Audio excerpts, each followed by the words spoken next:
Welcome, everyone. We are so excited to join with our friends and colleagues around the world today for the second installation of our virtual summit series with community watch parties. Today, we're going to focus on the interplay of obesity and psoriatic diseases.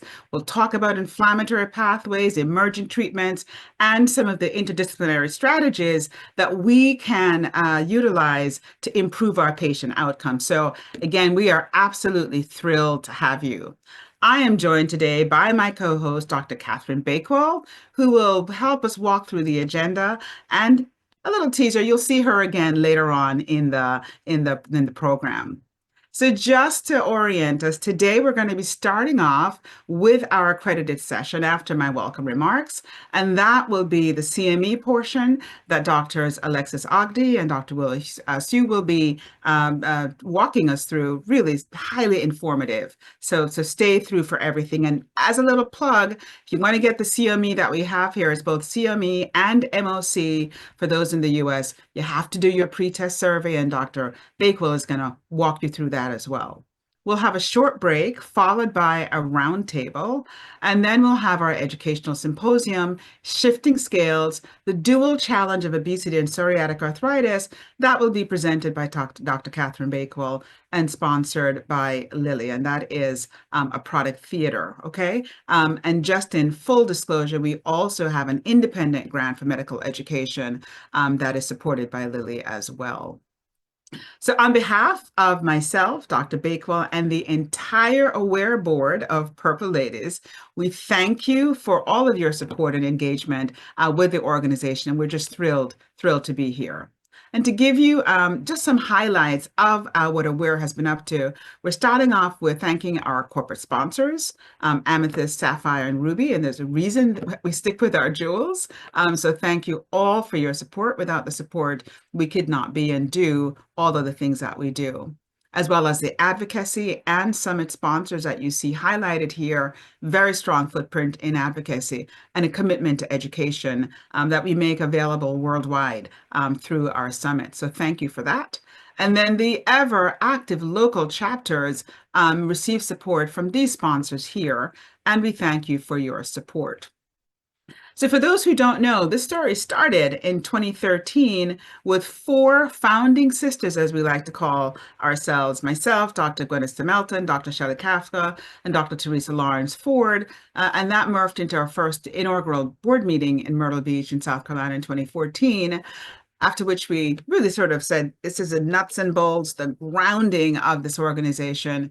We got our nonprofit status the following year, and that year is when we had our first AWIR meeting. So this is now 10 years later, where we have more than 50 local chapters within the United States, global chapters in the teens around the world, throughout Asia, Africa, Europe, South America, the Caribbean, and North America.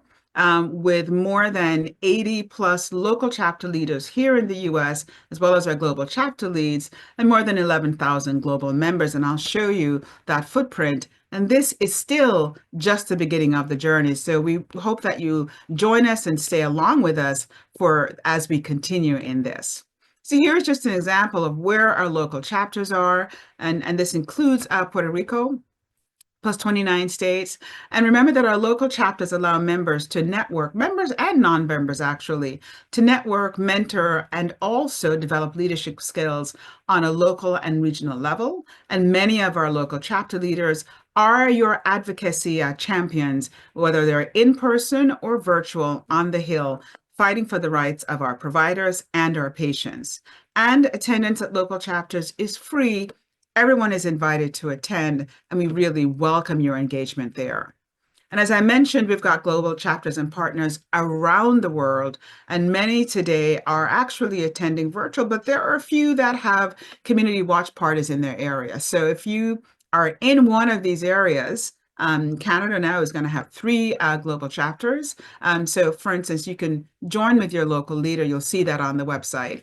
And this is part and parcel of our mission to foster the advancement and education of women and men in rheumatology and connect clinicians worldwide as we join in this collaborative, humongous effort to improve the lives and the outcomes of our patients living with rheumatic disease.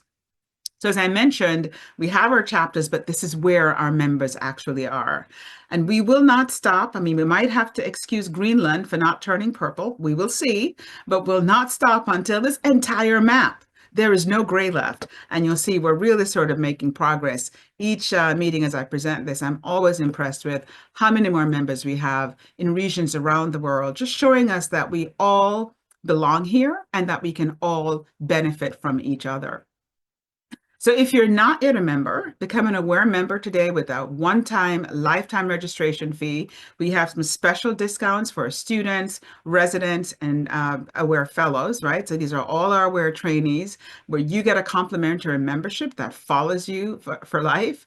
So you're welcome to do that. On our global members, we have a special discount for you as well. So everybody can join as we shape the future of rheumatology together. So remember this purple QR code. You can also see this link on our website. So what do we have for you? So there are a few things that we sort of hold dear. And we're talking about our central pillar today, which is education. That's what we're doing here, in which we're supporting the advancement of the practice of rheumatology and educating across a variety of silos that are important for us as people. The most important asset within the healthcare system is in fact the people. And so there's professional development, leadership development, and all of this training. But we also are heavily engaged in research, answering the questions that may not be answered by traditional clinical research, and prioritizing areas of study that align with our mission and that are critical to uncovering those areas where we need more balanced data sets. So if you're interested in research, you can go to our website and see some of the many initiatives that we're involved in there. And then, as I mentioned, advocacy, we have to fight for the rights and the well-being of our patients and our providers. And that it doesn't matter where you sit and practice. It's important that we all advocate for better outcomes. Now, just released, this was based on a summit that we did last year in December, cutaneous conditions in rheumatology, a look across skin colors and pigment-rich skin. This is now on my CME, available for 1.5 credits. And it is free and available online for 1 year. So if you missed that, or if you just need a refresher, log in to this, and you'll see this on the website as well. But a really great intro looking across all of the various persons and patients that we treat. And as well, you'll see our nuts and bolts of rheumatology APP Resource Center, in which we feature both video and downloadable assets for learnings geared at our advanced providers, advanced practice providers in the US and elsewhere. And again, this is available for you free, and it's 2.5 credits for free for us to stay up to date.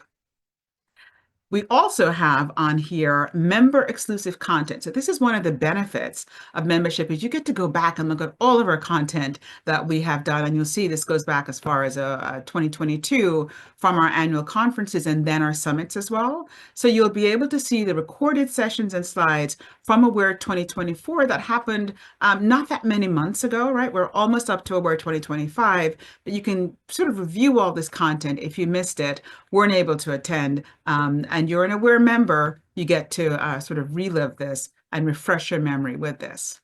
And then we'll have our virtual summit lineups. And Dr. Bakewell, walk us through the learnings that we will have in September and November. Absolutely. And if you miss it now, we'll see it again towards the end of this presentation. But September 13th, we're going to be covering hidradenitis suppurativa and vitiligo, some rheumatology adjacent conditions, and in particular the HS I've seen actually in a decent percentage of my spondyloarthritis individuals. And there's sort of the question out there, is this rheumatologic or not? Regardless, we need to be informed. So join us September 13th for that. And then November 15th, we will have a watch party focused on personalized treatments of rheumatoid arthritis, focusing on individuals with comorbidities, those more difficult to treat patients. How do you navigate their treatment, bearing in mind their comorbidities? How do you help them navigate things like interstitial lung disease, aging patients, difficult to treat individuals, D2T as they say. So please join us for that, and Grace can tell us more how you can get registered now if you're so inclined.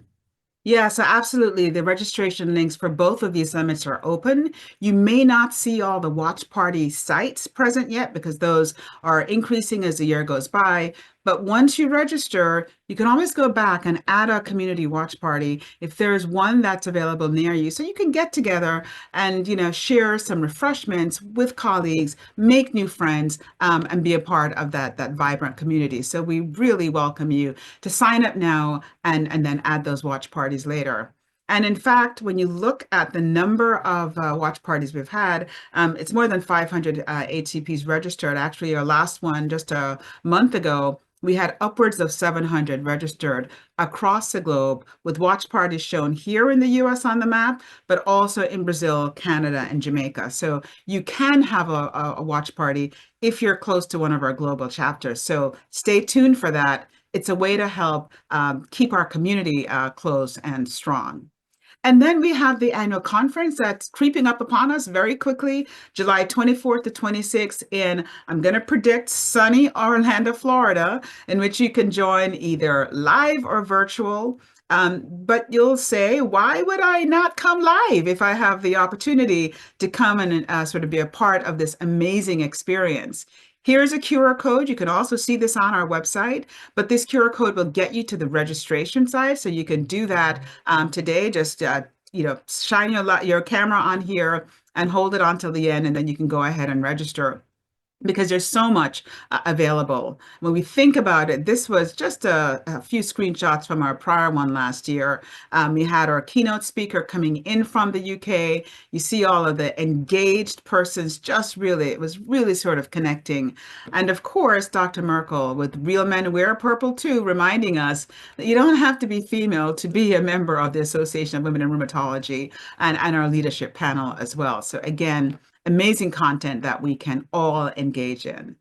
And we also had hands-on workshops. You'll see here Dr. Bakel on the bottom right, leading our ultrasound workshop, Dr. Sarah McCoy on the top, teaching us how to think about salivary gland ultrasonography. And then Dr. Adam Brown and Dr. Janet Pope giving us some critical skills in both social media and branding, as well as the sort of the evaluation of our digits with Raynaud's and capillaroscopy. So really things that are important. And this year we have many more hands-on sessions and working groups for you. I won't give away the full agenda, but on the website, you'll be able to see that. Lots of interactive touch points for us.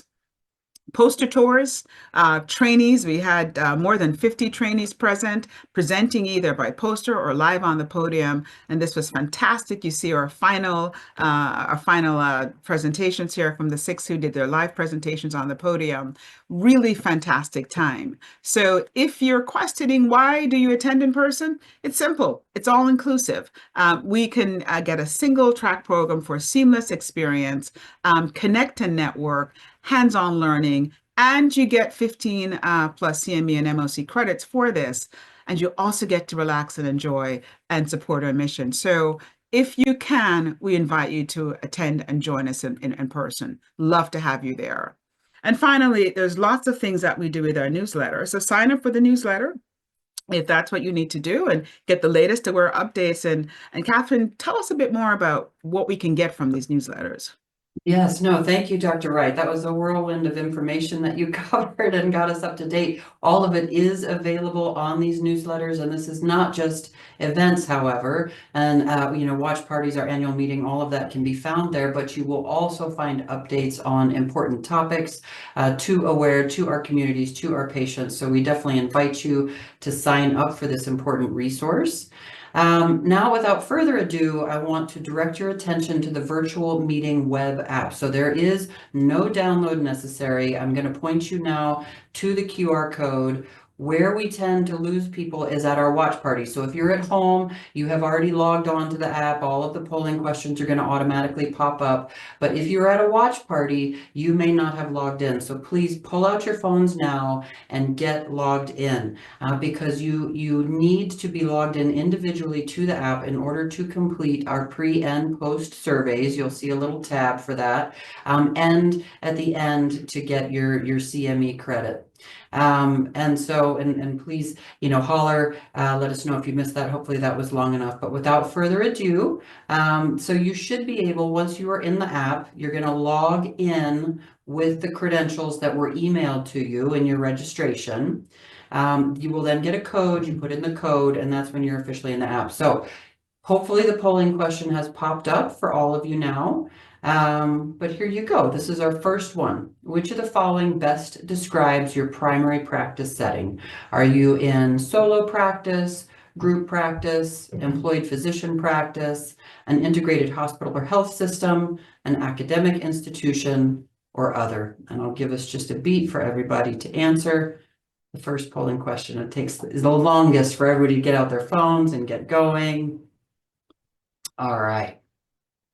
So number 2, which of the following best describes your race or ethnicity? Select all that apply. You do not have to choose just one. So A, Black, African, African American, Afro-Caribbean. B, Hispanic or Latinx. C, Asian Pacific Islander. D, Native American, Alaska Native, Indigenous, First Nation. E, white, or F, other. And again, I'll pause here for just a moment for everyone to answer.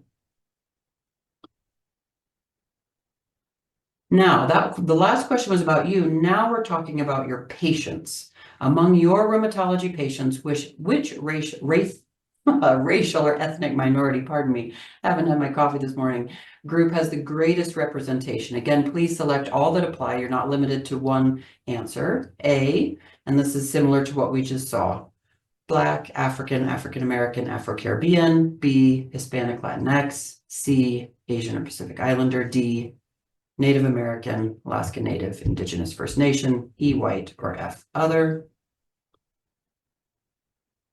And last but not least, how are you participating today? Are you at a watch party? Or are you at home? So these are our mandatory CME disclosure slides. I'll move quickly through them in the interest of time. This continuing education credit is provided by AKH, Advancing Knowledge in Healthcare. They are our accrediting agency. We do need to show our disclosures for AWIR and our speakers today. And then also disclosures for AKH, the organization itself. Just a reminder on our learning objectives today. We are here, and this is all available in your app. If I move too quickly, this can be found in the app. We're here to assess the underlying and overlapping inflammatory pathways in obesity and psoriatic diseases. We are here to recognize the impact of obesity and weight loss on disease-specific and patient-reported outcomes in patients with psoriatic disease. Evaluate new and emerging treatment options for obesity based on mechanisms of action, efficacy and safety data, and patient eligibility. And lastly, apply current evidence, patient factors, and interdisciplinary strategies to make individualized treatment decisions for patients with obesity and psoriatic disease.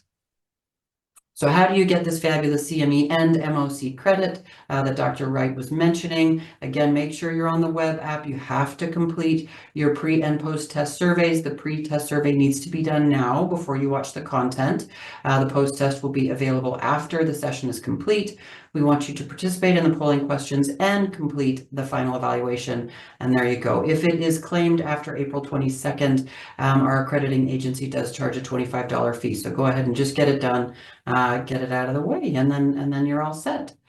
So it is with great pleasure today that I get to introduce our 2 fabulous speakers. These are our friends and colleagues and have brought wonderful research into the field of psoriatic disease and metabolic medicine. Dr. Agdi will speak first. She is Associate Professor of Medicine and Epidemiology in the Perelman School of Medicine.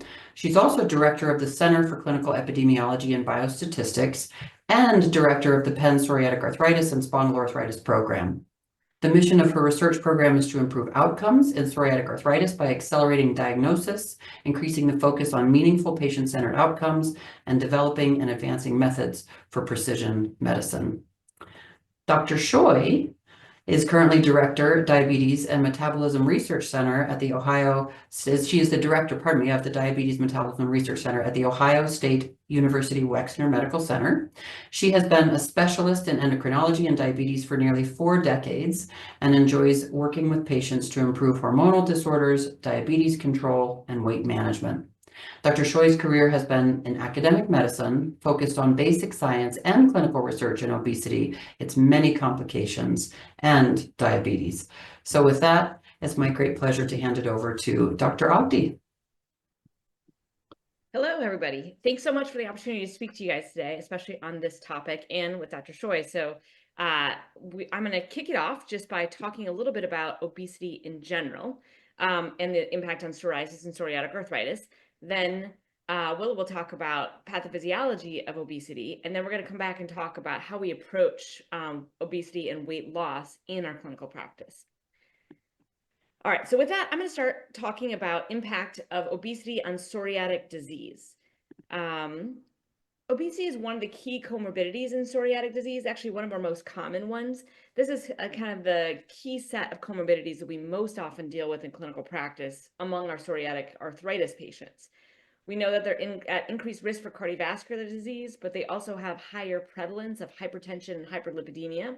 They have a very high prevalence of obesity. I'll show you that in a minute, but mean BMI of our psoriatic arthritis patients is 30. So on average, they are obese. Diabetes there's an increased risk for diabetes, for new diabetes diagnosis in PSA. And I'm not sure about you guys, but I've diagnosed a lot of diabetes in my PSA patients. Fatty liver disease is common. So that's one of the troubles we have with methotrexate sometimes. And that's often how we diagnose this too. So we are commonly the diagnoser for some of these conditions. Depression and anxiety in about 1/3 of our patients. And that's, on a good day prior to COVID, let's say. And so since then, maybe even more. Eye disease, in particular, uveitis and inflammatory bowel disease, like Crohn's and ulcerative colitis, particularly Crohn's. Those two make up, IBD is about 10% and uveitis is about 5% of our patients with PSA.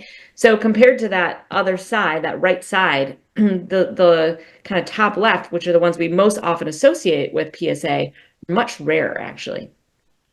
All right. So how fat are our patients with psoriatic arthritis, or how obese are they? This was a study we did in the United Kingdom. So this is not in the United States, but in the UK, we examined the mean BMI among patients, or the mean BMI, and then the proportion that were obese with a BMI of greater than 30 among patients with psoriatic arthritis, rheumatoid arthritis, or controls. And psoriatic arthritis is that middle light blue bar. And then the right is RA and the left are the controls. And you can see that for every age group, patients with PSA are more obese. We also looked at timing of obesity, like when was obesity happening? And obesity was most often happening even prior to the diagnosis. And it did get a little worse in our PSA patients, but overall, they were already obese by the time they were diagnosed with the condition. So that idea that patients get obese because they have arthritis doesn't quite work out here. All right, so we're going to dive into metabolic syndrome and some of its components and how they affect PSA diagnosis and disease activity. So this is in psoriasis, and this paper by Joel Gelfand back in 2012 was kind of a cool paper demonstrating this really nice dose effect of having hyperlipidemia, hyperglycemia, or obesity, and this association with severity of body surface area psoriasis. So you can see with obesity on that far left of the first graph here that patients who had less than 2% body surface area were less likely to be obese, moderate body surface area, more likely. And then if they had severe body surface area, even more likely. And this is cross-sectional. So that it's just an association. And then you can see, again, the odds ratio of having metabolic syndrome rose pretty significantly as someone's severity of psoriasis increased.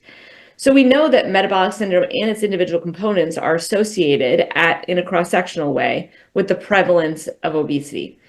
That was kind of an earlier finding, and then later findings have focused on weight loss, and I'm going to come back to that in a bit. So I already mentioned that comorbidities often precede diagnosis of PSA, And this was a really nice study showing the prevalence of comorbidities and the kind of development of PSA and preclinical phase development, kind of having new symptoms. And so some of these things we believe are related to diagnosis. And this was more looking at this kind of in a time series. But there have been a number of studies since then examining obesity as a risk factor for development of PSA. So this, you don't have to look at the table, but this is kind of the strength of evidence, or the number of studies, I will say, for each of these individual risk factors for PSA and their association. Smoking and psoriasis duration are kind of lighter colored because they're not as strongly associated. But obesity is probably the number one risk factor that we see for development of PSA. We conducted another study in which we examined risk for PSA over time in patients with psoriasis without PSA at baseline. And we were really focused on body surface area initially. And we did find that body surface area of psoriasis was associated with PSA. But, about as significantly, obesity was also associated with development of PSA. And obesity was still associated after adjustment for severity of psoriasis, and actually also after adjustment for depression. And if you kind of think about these three risk factors, they kind of do travel together. Patients with obesity are more likely to have depression or anxiety. Patients with obesity are more likely to have more significant body surface area psoriasis. And so these actually have an interplay. And it turns out they're additive.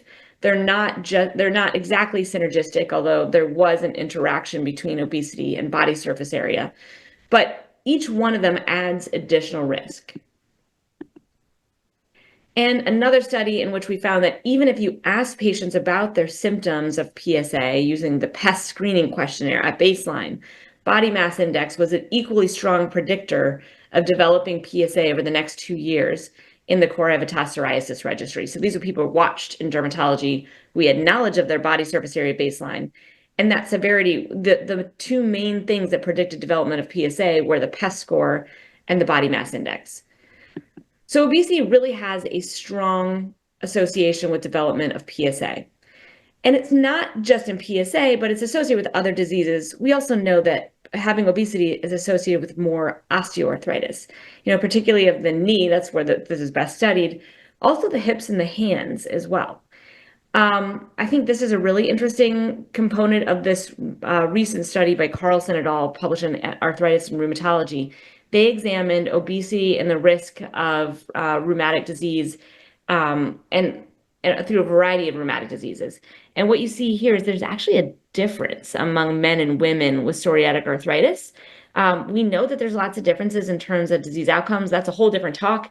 But I thought this was fascinating that even when you're looking at the risk for these different diseases with obesity, it is different by men and women. I think we have a lot to learn about that.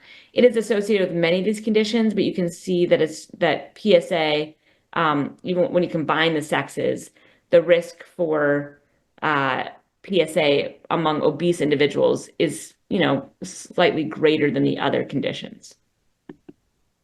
So maybe even a stronger interaction. Okay, so I've talked pretty extensively now about how obesity is a risk factor for development of PSA, and that might be for a few reasons that I'm going to come back to in just a minute, and that will expand on. But let's also now talk about, in your patient sitting in your clinic who has a diagnosis of psoriatic arthritis, how is obesity linked to their disease activity? This is I have a couple favorite slides that if you've seen me talk before, I always have these slides because I just love Domino's studies from Italy from back in the 2014 time period. They examined the association between having obesity at baseline and then when they started the therapy, the likelihood of achieving minimal disease activity. So in PSA, minimal disease activity, you achieve 5 of 7 different elements. Those elements include 3 elements that are patient-reported, tender swollen joint counts, enthesitis, and then the psoriasis severity.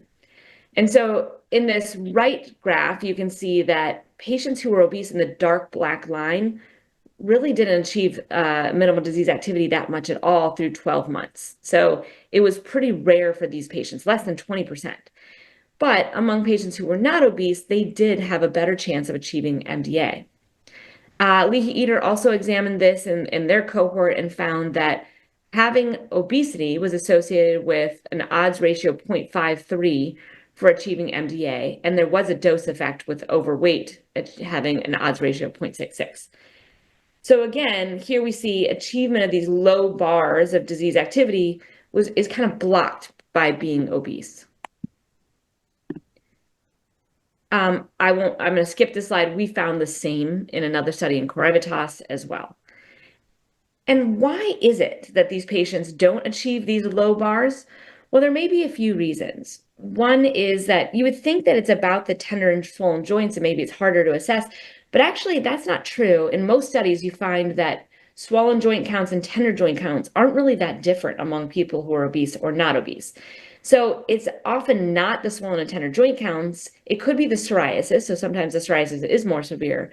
But what we really see is that there is a discrepancy in the patient-reported outcomes. So patients who are obese tend to have a worse functional scale. That makes sense. Getting up the stairs is a lot harder if you're obese versus not obese. They have worse quality of life scores. And again, I talked about how obesity is associated with depression and other quality of life metrics. So it might be that the obesity also kind of bleeds into some of these other patient-reported outcomes.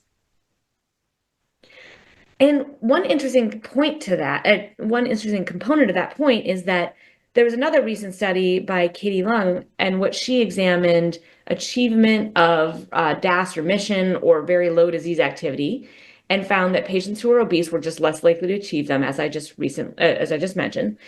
But interestingly, when you ask patients about it, patients felt to the same degree that they were in remission or not.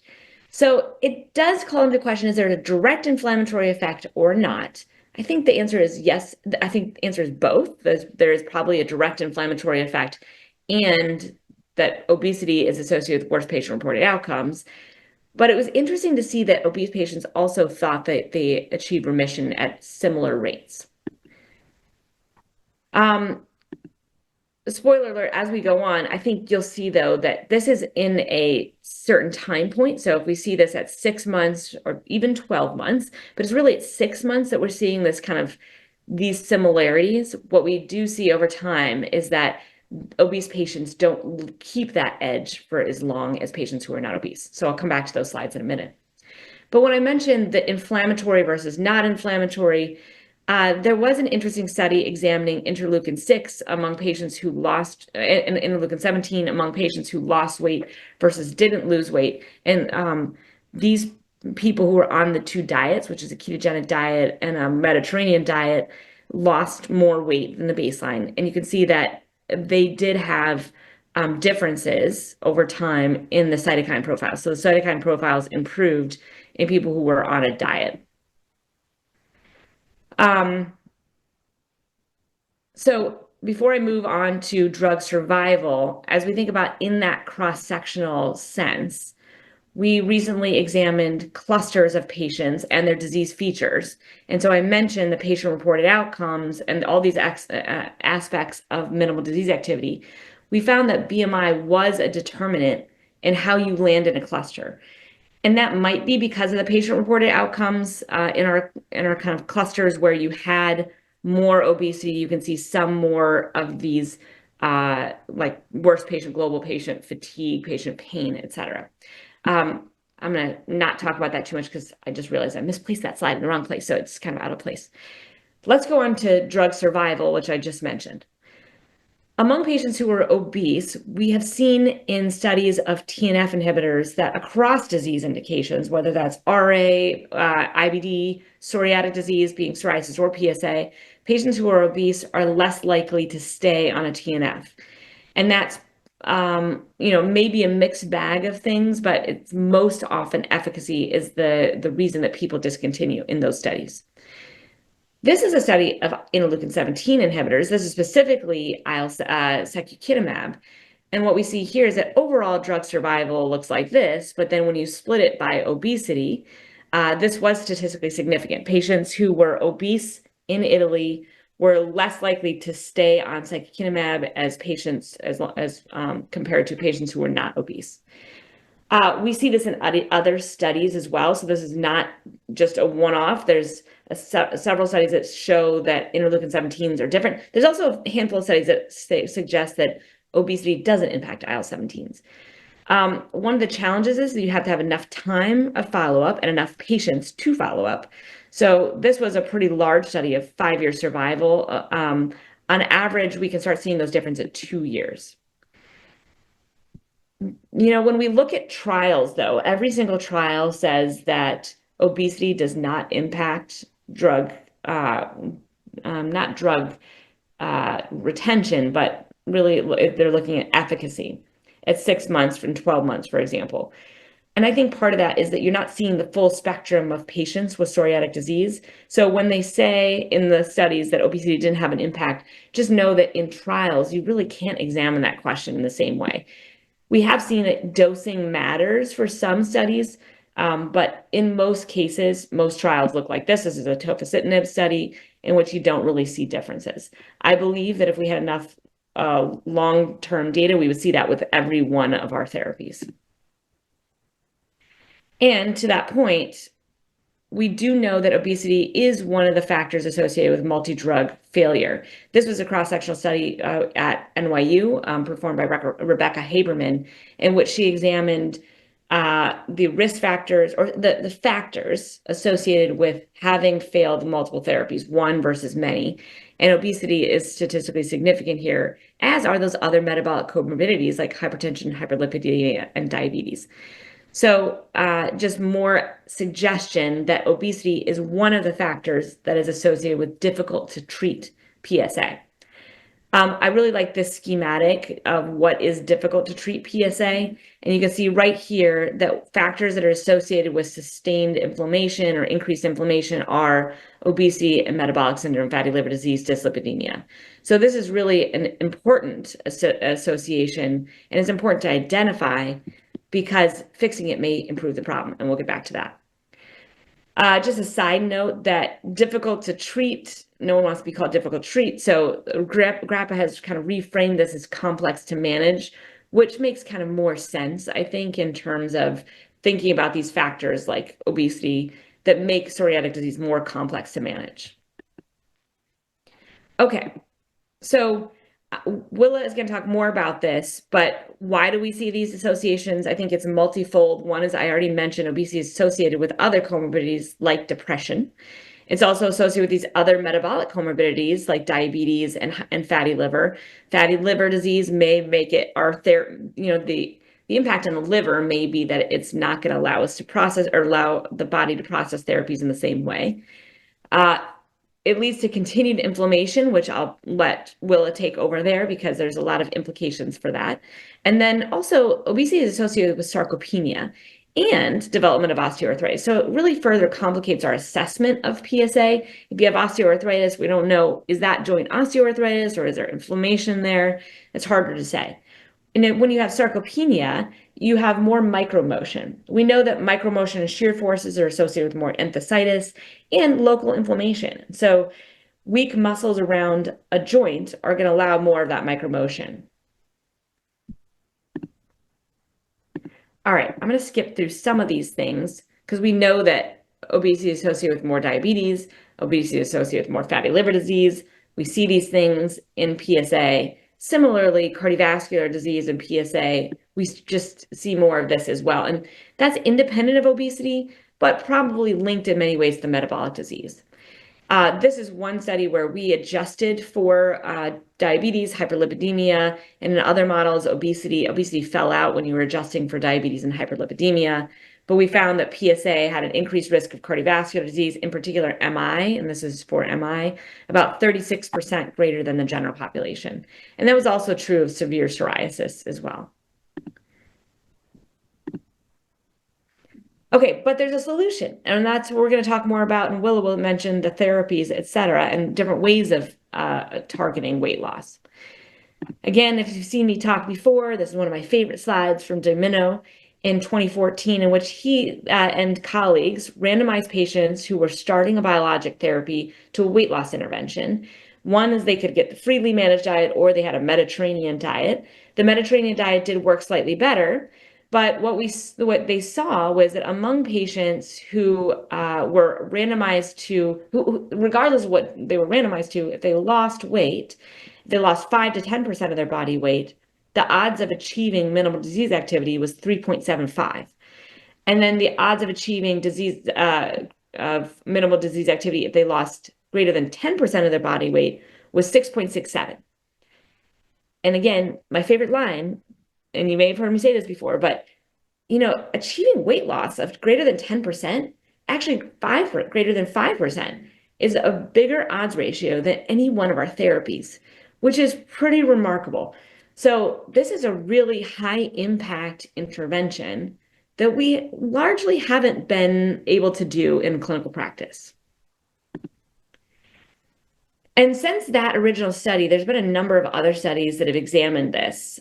This is examining weight loss in a single arm study, and they found that on a very, very low calorie diet, and there's actually like shakes, 600 calories a day, patients lost weight, as you would expect, and they did better. So this is their body surface area of psoriasis. This is their disease activity, their DAPSA score, their DAS-CRP, and their HAQ score. And you can see that the body surface area of psoriasis improved, especially at 6 months. Their DAPSA score improved, and their HAQ score improved, which I think the HAQ score is pretty remarkable because our therapies don't really change HAQ that much, especially in clinical practice. The HAQ just doesn't move a lot, but here we see that weight loss has a major impact on function. DAS-CRP is also interesting. It didn't change as much, but it's not really this is not a PSA measure. I also like this study also recently published in which they examined the cytokines that changed following this particular weight loss intervention. So they did this cytokine panel. You see that TNF is kind of like all over the place, maybe not a lot. IL-17 did decline overall, and interleukin-23 also declined overall. So you can see that with weight loss alone, they were stable on any other therapy. They did improve their interleukin-17 and IL-23. What does that mean? I think we have a long way to go in figuring out that entirely, but I think it suggests that weight loss alone was associated with a decreased inflammatory state.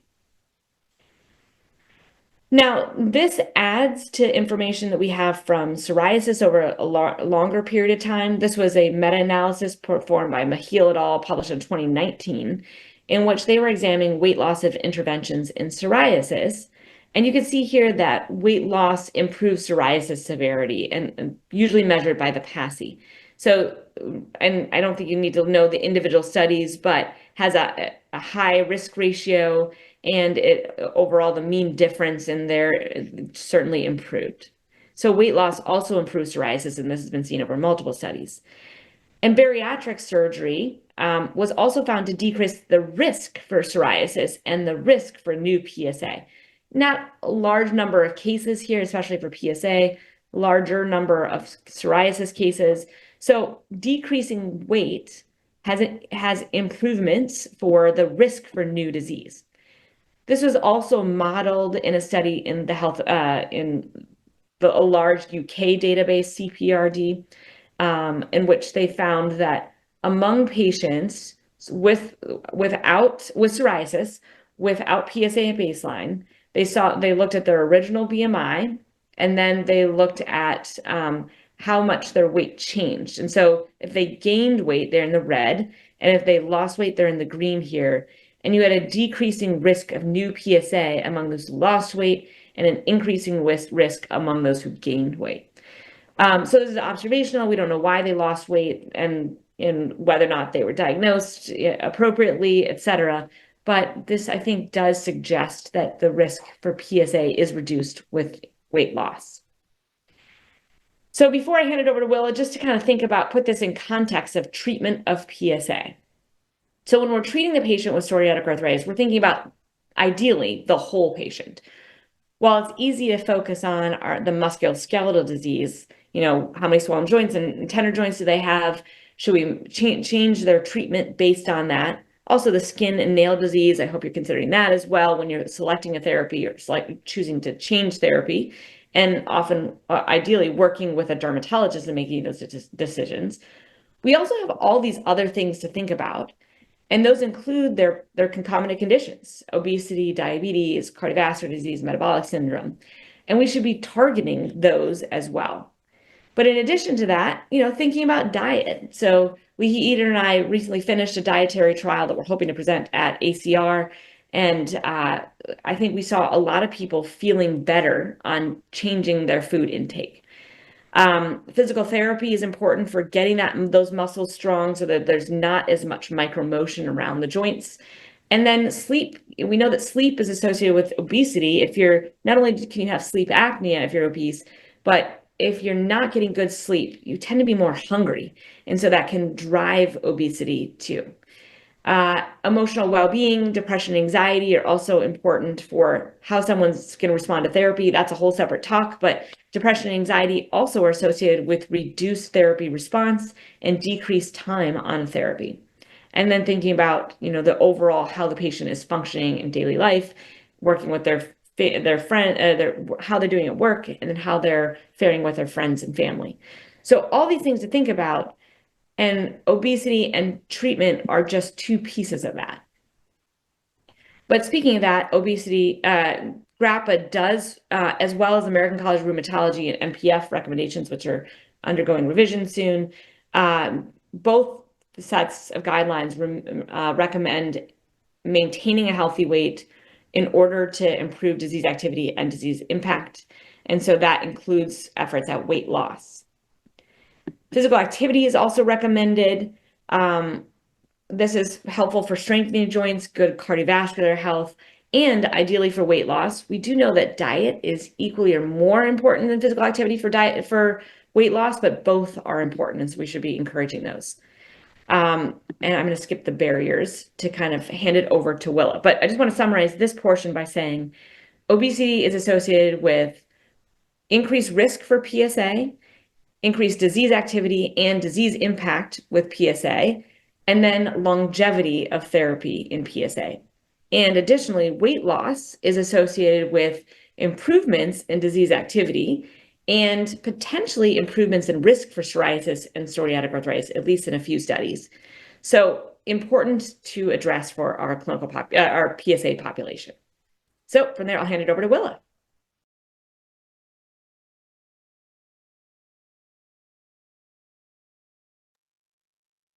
Thank you very much, Alexis. That was a great presentation, and I learned a lot about the impact of obesity on psoriasis, but even more important, that you can do something about it with weight loss. And maybe weight loss is a good therapy for PSA. And I want to thank Dr. Wright for inviting me, and I'm impressed by the vast extent of AWIR. That's great. And I hope to maybe attend some of your sessions and see you grow. So thank you very much.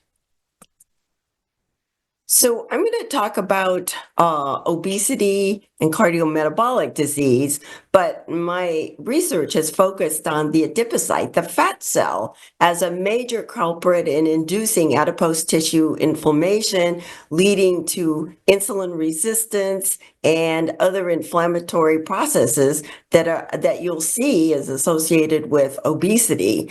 And we study the fat and look at changes in T cells, macrophages, neutrophils, to understand how these work in combination to promote inflammation. And it's not only inflammation in the fat, but it becomes systemic. So there's a systemic low-grade inflammation. And we'll talk a little bit about adipokines, which are hormones and cytokines that come specifically from the adipocyte. There's been at least 600 of these defined, so it's really, really getting interesting and, as we said, complex. And I'll talk a little bit about extracellular vesicles, or EVs, exosomes, which are secreted by all tissues in the body, but the adipocyte particularly has interesting contents in the EVs that affect all target tissues. And we'll talk about, of course, incretins, which are blockbuster drugs in terms of not only correcting the metabolic state and decreasing inflammation, but in particular, as many of you know, weight loss. And we'll talk about these different treatments. So this is why we talk about a pandemic. It was estimated in a New England Journal article a couple of years ago, before we had a lot of these blockbuster drugs, that by 2030, 50%, half of us will be obese. And in some states, it'll even be greater than 50% and not below 35% in any state. So you can imagine how our country is going to be changing if obesity is allowed to continue. And of course, that sets the stage for cardiometabolic disease. And I think Alexis did a great job in defining cardiometabolic disease. And this is affecting 500 million people across the world. So Dr. Wright, you're going to talk about obesity throughout the world in terms of psoriatic disease.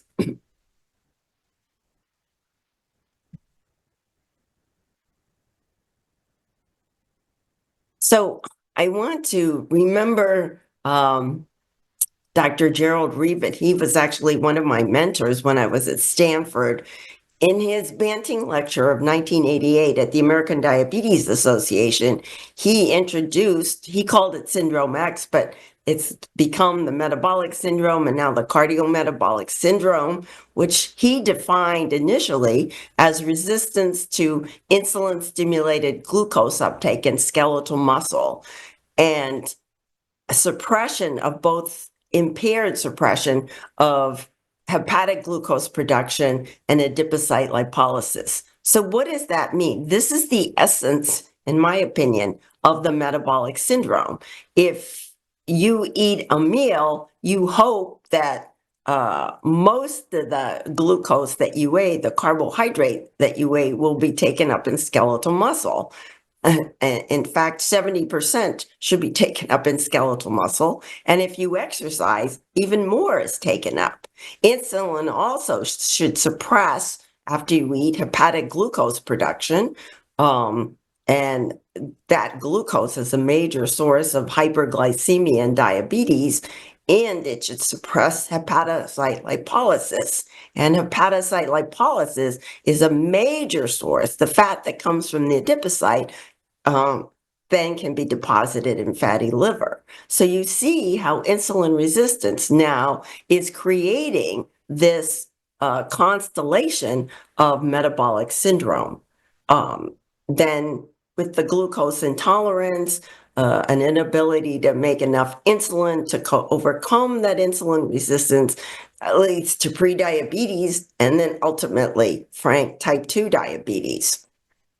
There's also high triglycerides, low HDL cholesterol, and hypertension because the inflammation leads to vascular damage and endothelial dysfunction. And in the original presentation by Dr. Reaven, he associated the metabolic syndrome or syndrome X with high uric acid and gout. Somehow that's fallen off, but I think relative to what you all see, that could be very important. And I thought this was interesting. With time, this is the changes in men and women in metabolic syndrome, and you can see it's actually increasing in non-Hispanic white men more than other groups, and similarly in ladies. There's a high incidence in white women or non-Hispanic white women, and non-Hispanic Black women is rising as well. So as we were talking about, obesity affects the whole body, and this is very important because obesity is not just storage of fat.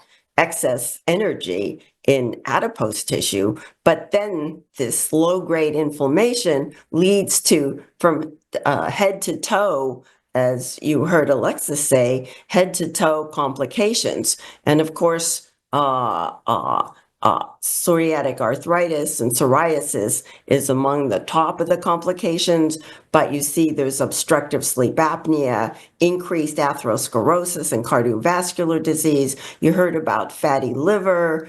We just mentioned type 2 diabetes. A lot of inflammatory infiltrates into adipose tissue, and increasingly, very important, are increased levels of cancer in obesity: breast cancer, uterine cancer, colon cancer, pancreas, kidney, prostate. And these are all tissues that are surrounded by fat. So I think there's a lot of increasing inflammation of how these fat deposits are now affecting the cancer development. And there's multiple risk factors for cardiometabolic disease, from family history, and genetics is very important.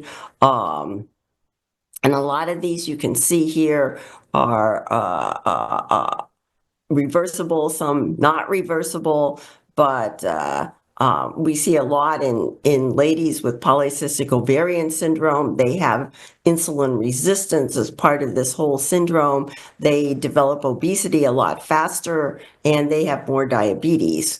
And then there's things that you can change. This is all from the American Heart Association. You can stop sugary drink consumption. I think our soda pops play a big role, and it's scary when you see an obese person walking into your office with one of those great big jugs of Mountain Dew. And unfortunately, I have seen that, not in a small amount. Watching TV, which could be reversible, sedentary lifestyle, and of course, autoimmune disease, as you all know, increases cardiovascular risk.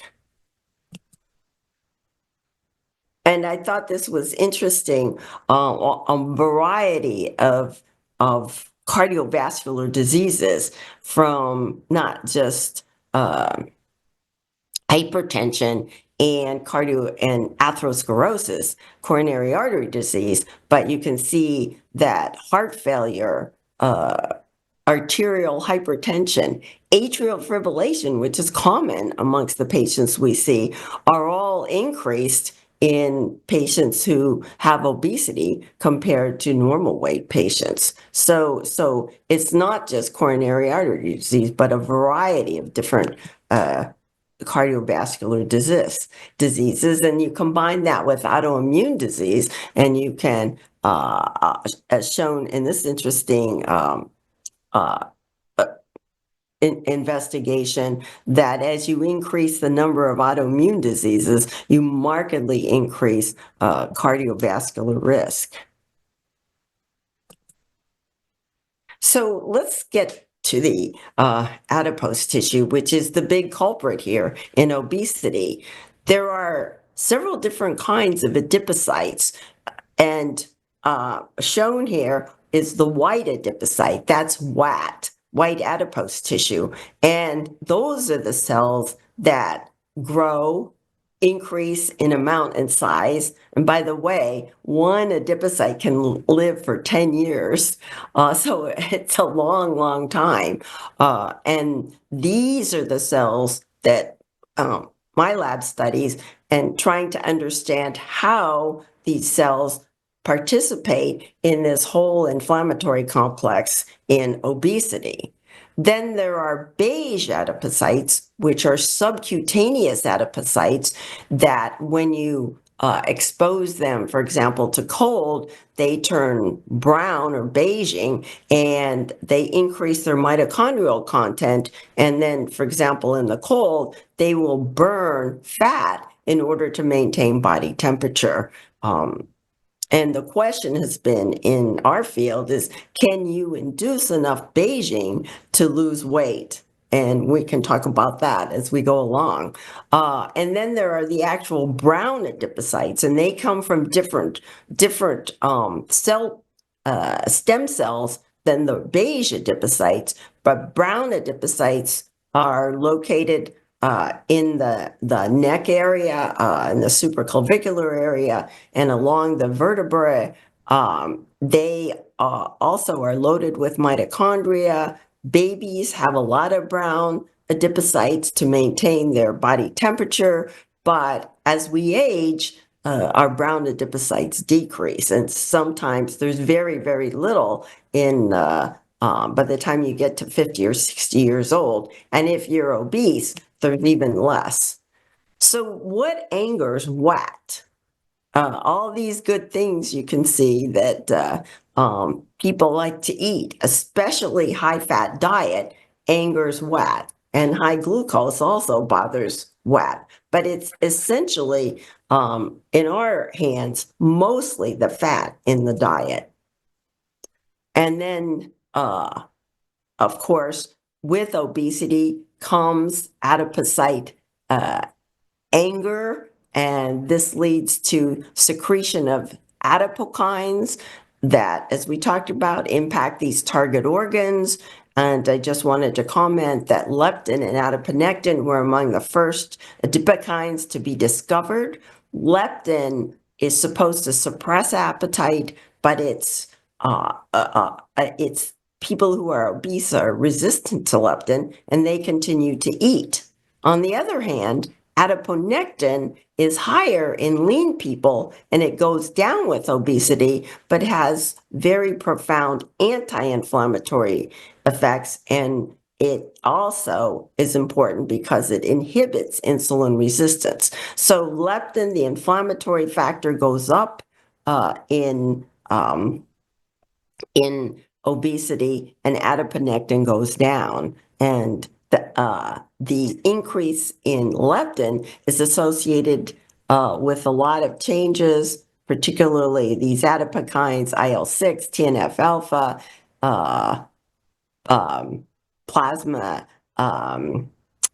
plasminogen pi1, and also the IL-1 family are also activated by adipocytes. And as we said, adiponectin levels go down and leptin levels go up. So in the lean state, there is a coordinated symphony between important cells in the adipose tissue, and they work together to prevent serious inflammation. And I'm sure you're familiar with most of these cells.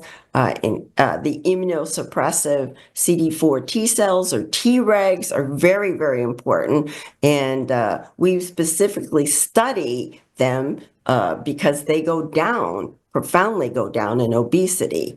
Interestingly enough, eosinophils and ILC2 cells help to support Tregs and maintain a balance in the adipose tissue. NKT cells are also considered protective in metabolism and inflammation. And there's a lot of interest in IL-33, which comes from adipocytes, endothelial cells, and stromal cells in the adipose tissue to support Tregs and ILC2 cells. And if we inhibit IL-33, we lose Tregs, we lose ILC2 cells, and inflammation goes awry. So this looks complicated, but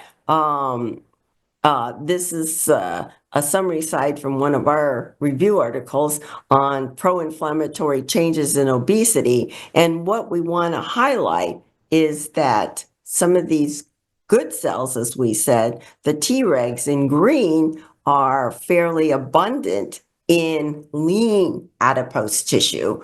And as we get obese, these there's an increase in CD4 Th1 cells and CD8 T cells to increase interferon gamma. And interferon gamma has a major effect to decrease Tregs. And so the question is there a way to maintain Tregs? And as Dr. Ogden was talking about, if with weight loss, a lot of things change, and with weight loss, your Tregs start to come back up again. So that's, I think, is very important. And then there's an infiltration of macrophages following the T cell changes, and that leads to even more pro-inflammatory changes in adipose tissue.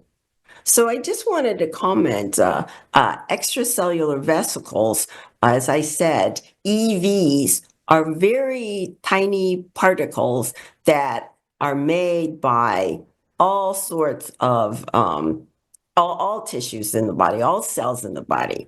And when I was trained in endocrinology, there's a hormone that binds to a receptor, and then it turns on a whole lot of signaling changes that change the function of that cell. So that's classical endocrinology. Now, our world has changed because there's these extracellular vesicles, and they can just get into a target cell, and they're just taken up by, not through a receptor, endocytosis, pinocytosis, phagocytosis, fusion. They have all kinds of ways to get into cells.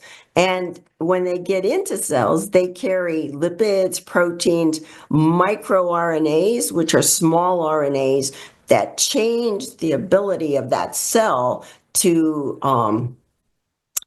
translate proteins. They don't stop transcription, but they stop translation.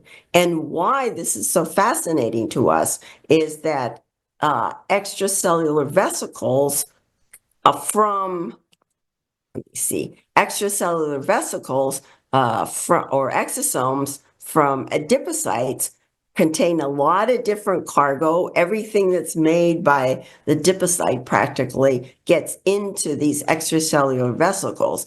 And what we think is fascinating is that 60% of your circulating microRNAs come from the adipocyte. So now the adipocyte has another way to talk to target organs to promote functional changes in target organs by secreting these microRNAs. And there's even in these extracellular vesicles, it's been defined that they have pieces of mitochondria. And these mitochondria actually get into cancer cells and promote cancer cell metabolism, and so that they function better. So there's a lot of interest in the cargo of adipocyte extracellular vesicles. And I just want to show you one interesting study that we're working on publishing. This is unpublished data.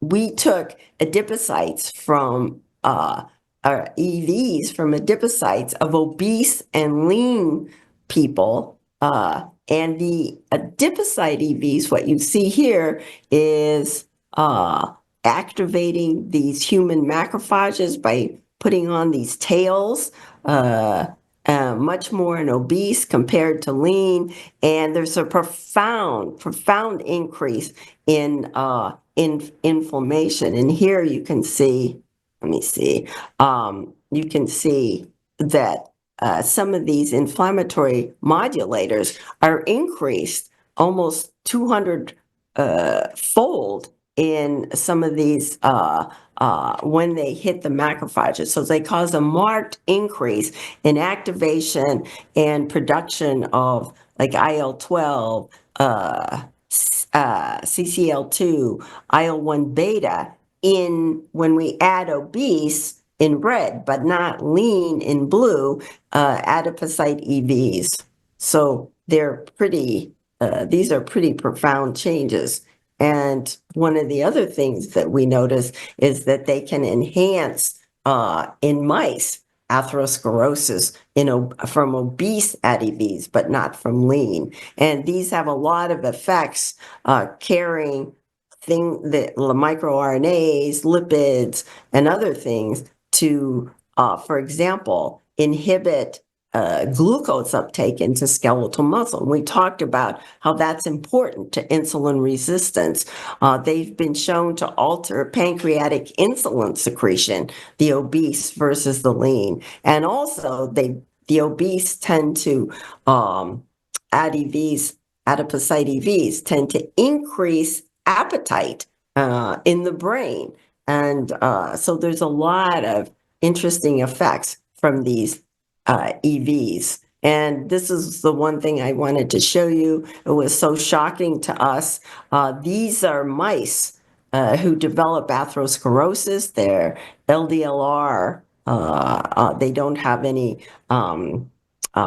receptor for low density lipoprotein, and they and high fat diet.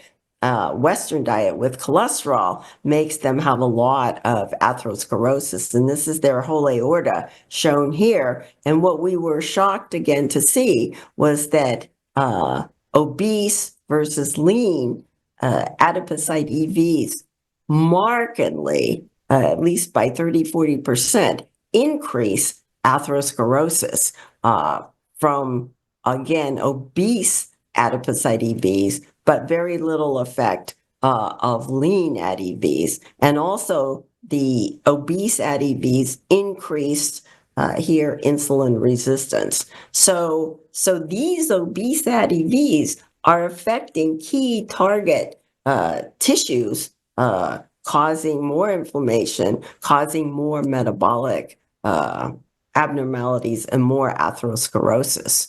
And then, as I said, T cells are very, very important in trying to regulate the inflammation in adipose tissue. We were shocked when we found that in lean mice, 50% of the CD4 T cell population were Tregs. And this was even more so in fat than in lymphoid tissues. But in the presence of obesity, these Tregs dropped to less than 20% in mice. These are numbers in mice, but in humans, we see about 20% of CD4 T cells are Tregs in human lean fat, and that drops to less than 10% in obesity.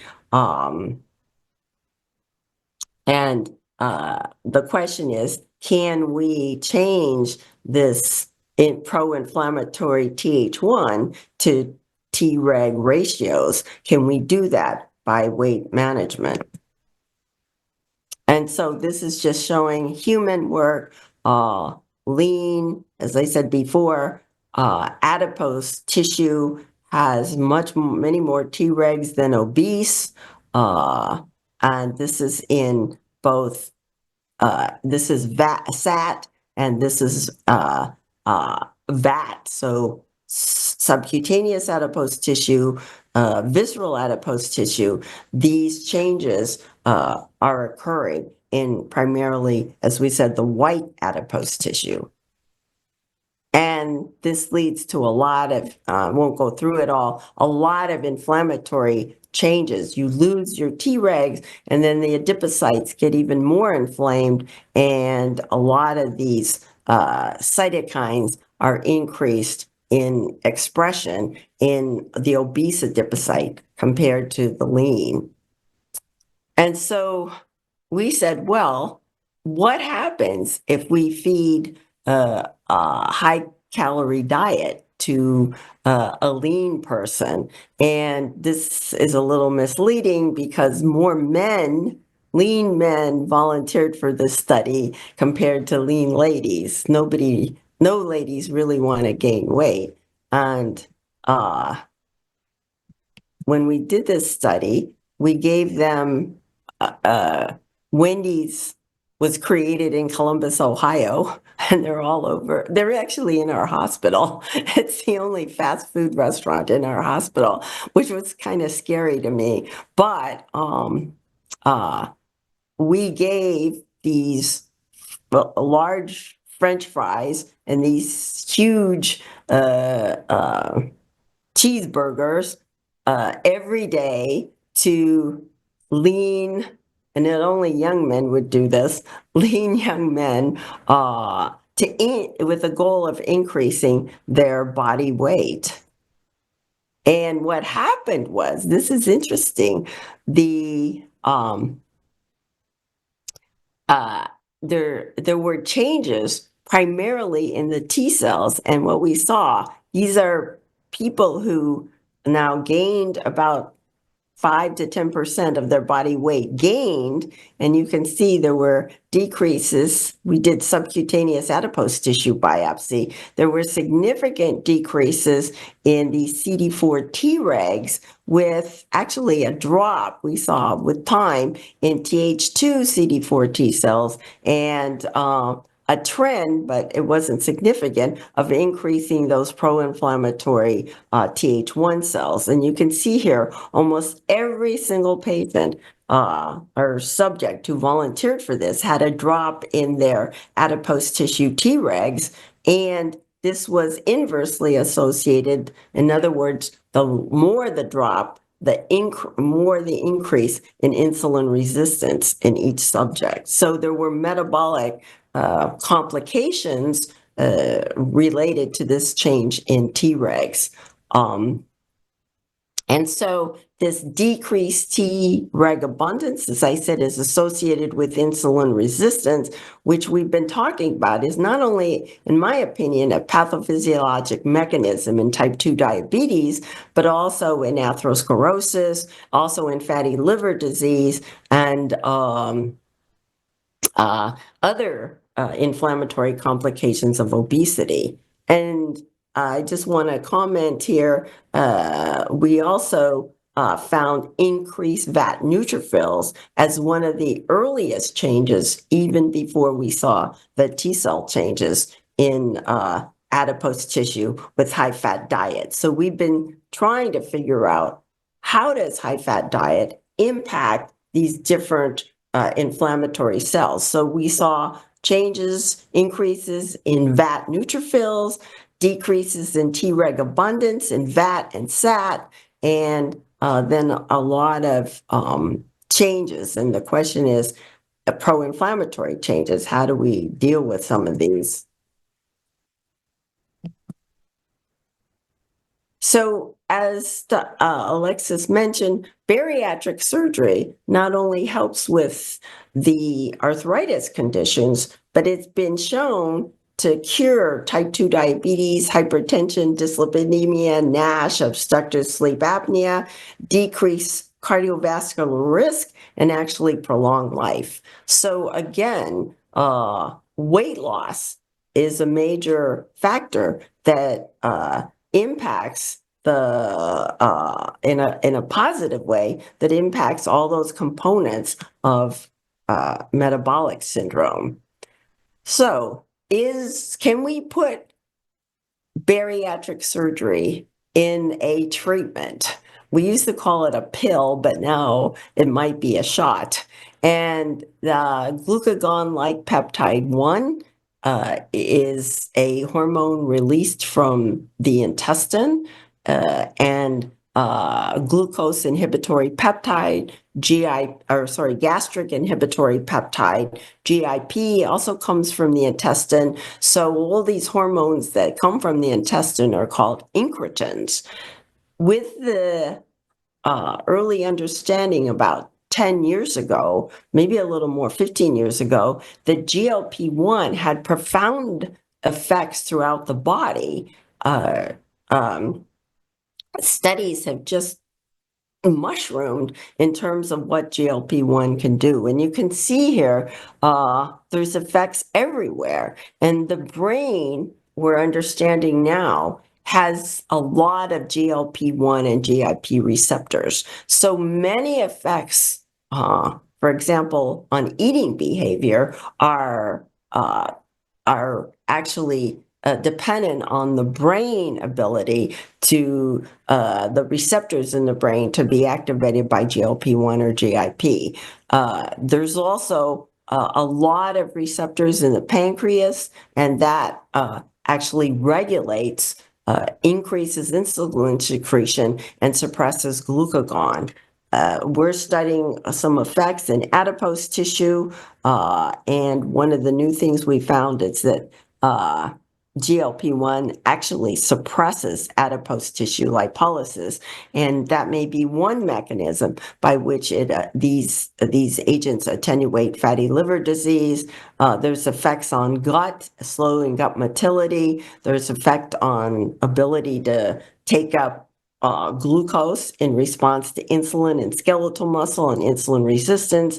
There are stomach effects, liver effects, and of course, heart and circulation effects are impressive. And more studies are trying to understand how gastric inhibitory peptide, GIP, acts. And there is increasing evidence not only in brain and pancreas, but it also can affect bone, and that may be another important effect in the long term in terms of osteoporosis. And of course, this hormone also affects adipose tissue. So these are increasingly very, very important, very important effects.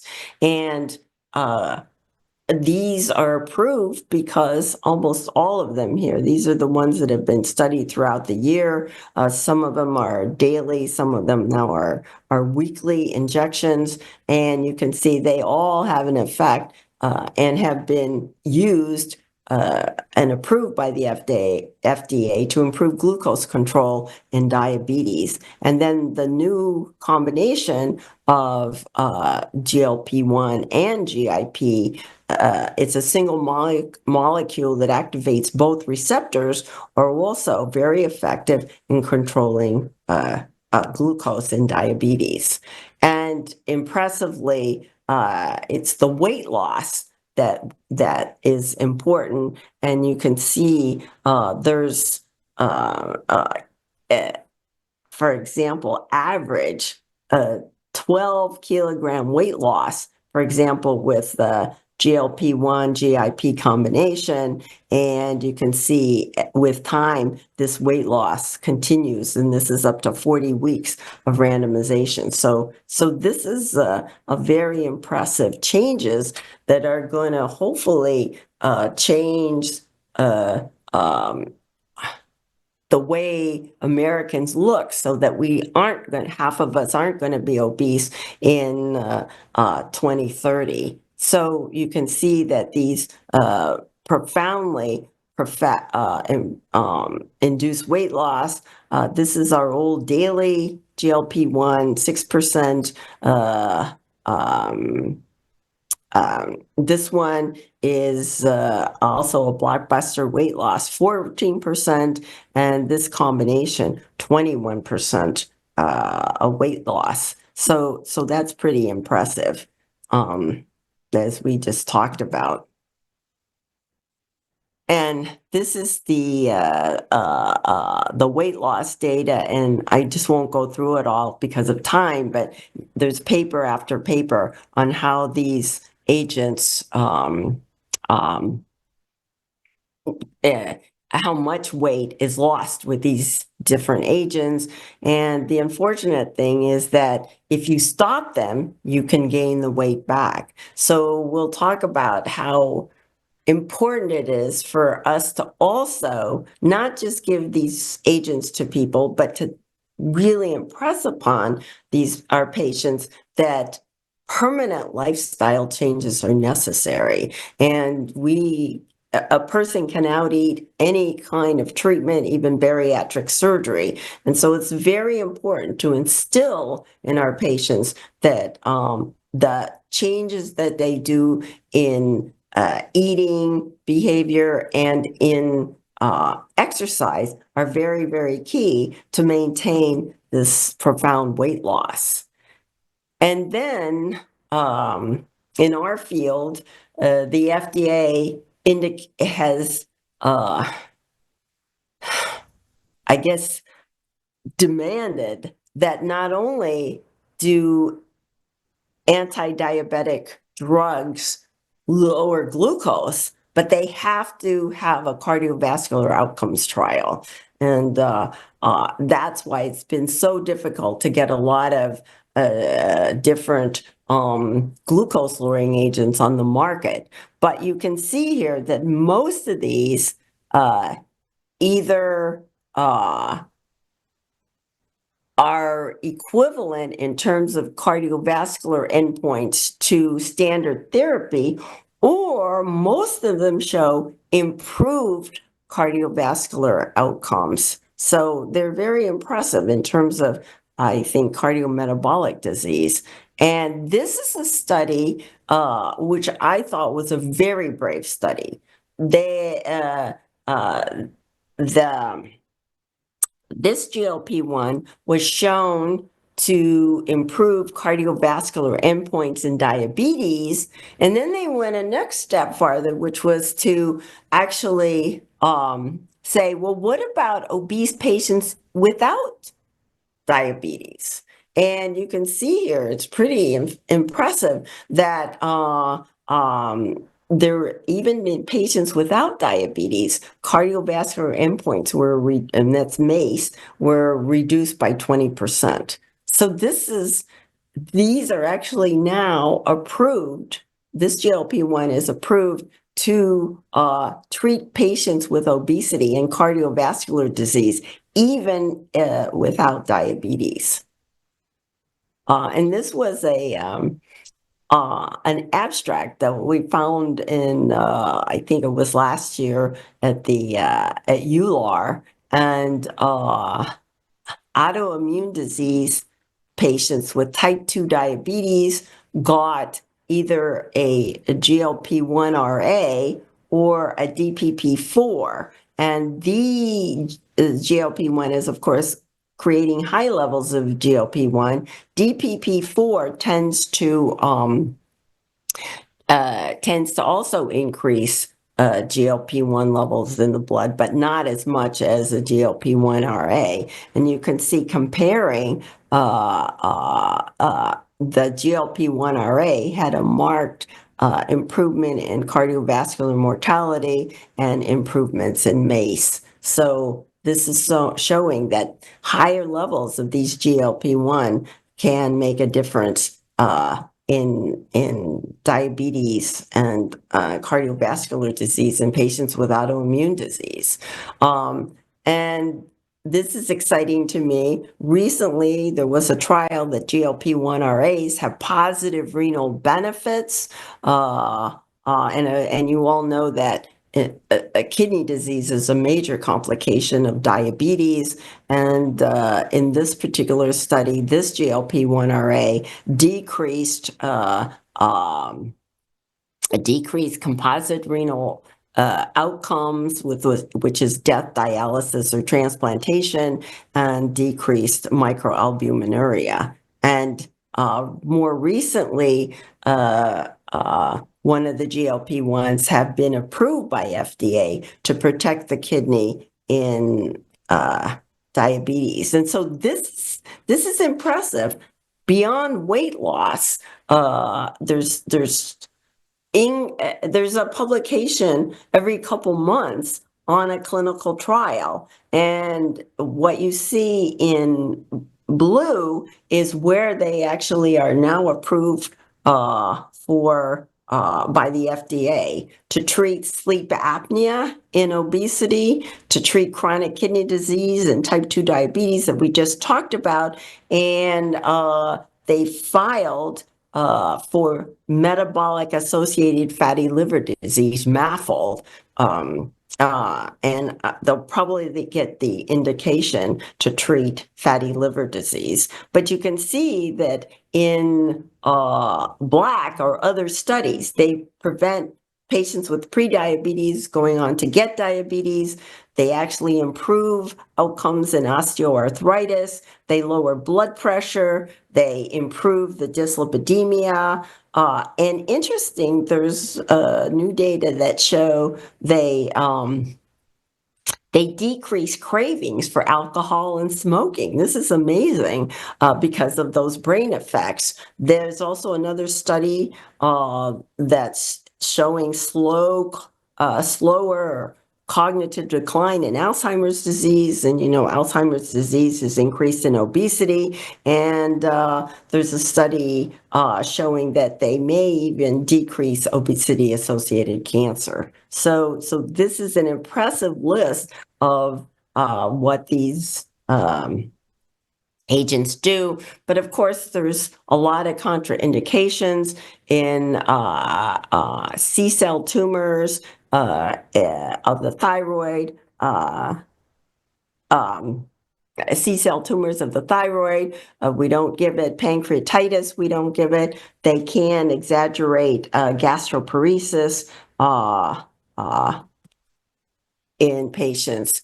And then there are different choices for individualization that we can talk about. And just a note for the future, there are new agents coming about, and some of these actually not only affect the GLP-1, GIP receptor, but also the glucagon receptor. And these have profound effects on weight loss as well.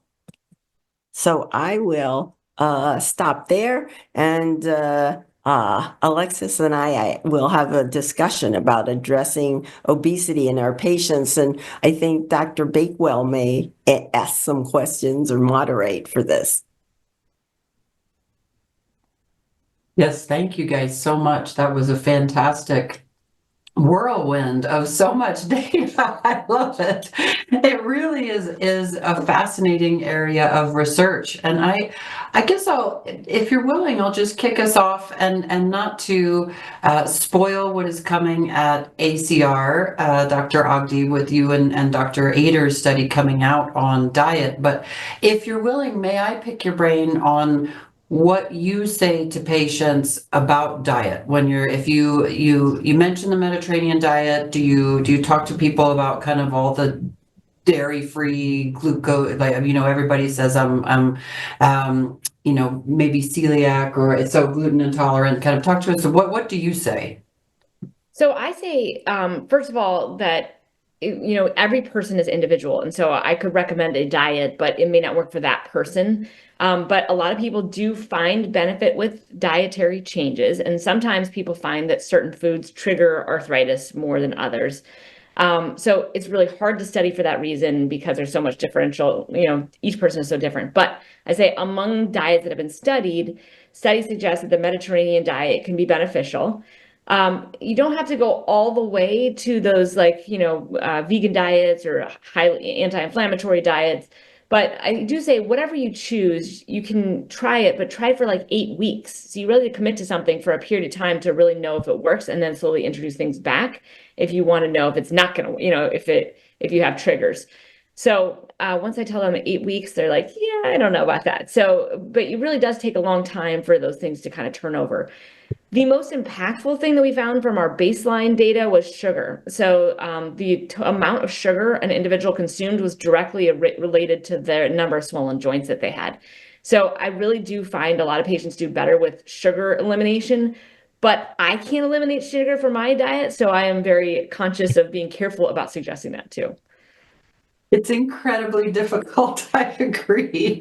And fascinating that the data is potentially starting to support that, because I feel like I've had patients for years who said, oh, sugar is definitely a trigger for me. And I always was a little bit skeptical, like, is this really a real phenomenon?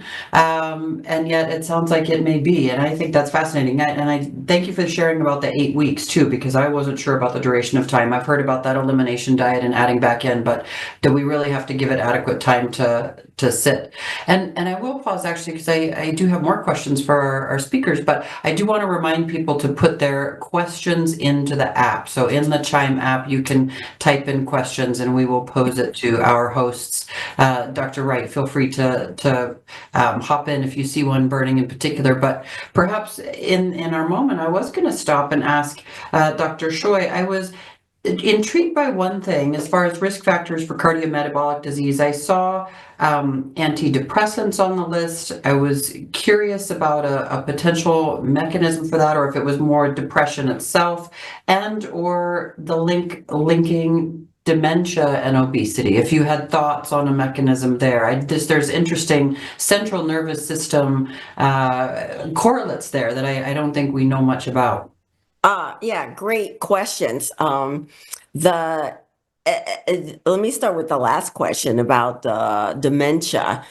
We've actually shown that these adipocyte EVs get into the brain, and because they do cross the blood-brain barrier, and these little EVs in obesity are affecting, I believe, sites in the brain that could promote inflammation and changes. And we gave some EVs to a group that studies Alzheimer's disease in mouse models, and they actually showed that there was more of those tangles when they gave which is a pathophysiology of Alzheimer's, more tangles in the brain that with obese ADVs compared to lean. So again, we want to know what the contents of those little EVs are. And what was your first question again? Yeah, and I was just surprised to see they were kind of listing things as risk factors for cardiometabolic Depression. disease. And it was specifically antidepressant therapy. And I was wondering if it was perhaps the link to depression itself, maybe as a cardiovascular. Some of those antidepressants promote eating behavior. And we've all seen patients on certain groups of antidepressants that gain 20 pounds because they stimulate appetite. So it's been very difficult. And I think the makers of the antidepressants are now trying to really do those studies to see whether their molecule promotes eating behavior. Or more eating, and some of the newer ones do not. So that's been a good thing. That's fascinating, and that makes sense. I'm running through my own mind about particular antidepressants that we might have seen prescribed to help with sleep and appetite, even in cancer patients. And so, but that's in that instance, you're using it for that reason rather than for Right. improvement. And so, being aware of that as a potential AE in our patients with mood disorders is a great point. Fantastic. And we have, can I just jump in here with, for me, this complicated interplay, right? So we have this link to autoimmune disease. And we know that obesity can drive, it's almost like a bidirectional drive. And then we have treatments that we give our patients proactively that are immunomodulators, and they start to gain weight. So I put them on a TNF and they're gaining weight. How much? It's going to be probably hard to dissect this because you're looking at active drug, weight gain in a person with active inflammation. And then we see the discrepancy and the discordance with outcomes in women, outcomes in obesity. How much do we understand about the role of some of our immunomodulators, even though they're affecting our regulatory processes, in actually driving this obesity process? So, do we have models, for instance, of TNFs in rats with, whether it's collagen-induced arthritis or whatever the model is, to then say that we can understand some of these discordant directions where we're both driving inflammation as we're trying to suppress it because of the impact on the adipocytes? It just feels like a really complicated web. And how do we then think about our patients who are gaining therapy from the very drug that we're using to treat their underlying disease? This may be unanswerable, but I'm going to just throw it in. We have not studied any of these on adipocyte inflammation or eating behavior, but I think it would be a good area to look at now that you mentioned this. Yes. And then we see this difference in women, right, versus men. And we see the differences in obesity in women versus men. And I don't know how much we've been able to untangle that. Maybe, Alexis, you can address this to say, is obesity a greater driver, let's say, in psoriasis and psoriatic disease in women versus men? And how do we then counter that? And do we see a reversal to the same extent in women versus men? Because we know there's lower persistence. We know that they drop off, that they may have decreased efficacy, that many of the outcomes are different, that their patient burden is experienced differently. And how much of this is driven by this sort of muddle, as I call it? Yeah, that's a great question. So I can say that within our study where we looked at body surface area, depression, obesity, sex wasn't a major player in that. I think there was slightly more for female, but didn't act as a effect modifier, if you will, if we use the epi term. But Leahy Eater is leading a study called the SAGE study Mhm. with RAPA, and that's a long-term study to examine sex and gender effects as well as cultural effects on therapy persistence, therapy response, et cetera. And obesity is being captured there. So I think that is going to be one of the first studies where we prospectively can kind of try to Right. answer that question in a better way, because there's so many things, and depression is captured there too. But if you even think about hormones and the stage of life that a woman is in, Yeah. menstruating versus menopause, weight has such differential effects there too. And so I think it's a fascinating question with lots of little pieces to kind of pull apart. Yeah, in terms of men versus women and adipocyte inflammation, we see about the same changes with weight. The Mhm. more the weight, men or women, the worse the drop in Tregs, and worse the increase in adipocyte production of inflammatory factors. And I'm going to share a complaint that I know you've all heard. My women come in and say, my husband or my partner or my boyfriend, he just stopped looking at the burgers and he shed 10 pounds. And I am struggling and I can't lose weight. So we know that there are differences and whether that's hormonally driven or various other things. And I'm curious, in those young men who volunteered to gain weight on Wendy's, Yeah. when we stopped feeding them Wendy's, number one, did they lose weight just by that simple change in diet? And did we change their Treg composition and distribution? Yes, when they gained weight, the Tregs went down. That was very clear. And the adipocytes got angrier. They made more pro-inflammatory cytokines. Now, we did offer all these young men or ladies to get dietary instruction to lose the weight. And see, in these young men, none of them wanted to lose weight. There were skinny poles when they came in, and they actually wanted to gain weight. So we didn't have a lot of, weight reduction again. But there are studies in mice where if let's say you lose weight, or the mouse loses weight, there's improvements in adipose tissue inflammation. But then we put them back on high-fat diet, then they gain weight Right. again, and they get more inflammation than at the first Ah, weight gain. And then when they lose weight, it doesn't go back to the baseline again. They still have some inflammatory changes. So this yo-yoing of weight exactly. is not a good thing. Exactly. That you took Yes. the thought out of my brain cells, right? Because Yeah. we see this undulation for our patients, and it always sort of scares me, but hard to sort of identify exactly how scary that is, especially when you want to encourage people to continue on this weight health journey, as I like to call it, so that they're not yo-yoing, but there's an approach that gives them a steady improvement. So that becomes part of that, really, we're the coaches, we're the life coaches, Right. and that's difficult. So it's a lifetime. That's what you try to instill in patients. This is a lifetime. This isn't just for this year or next year. This is an adaptation to a whole completely new way of life.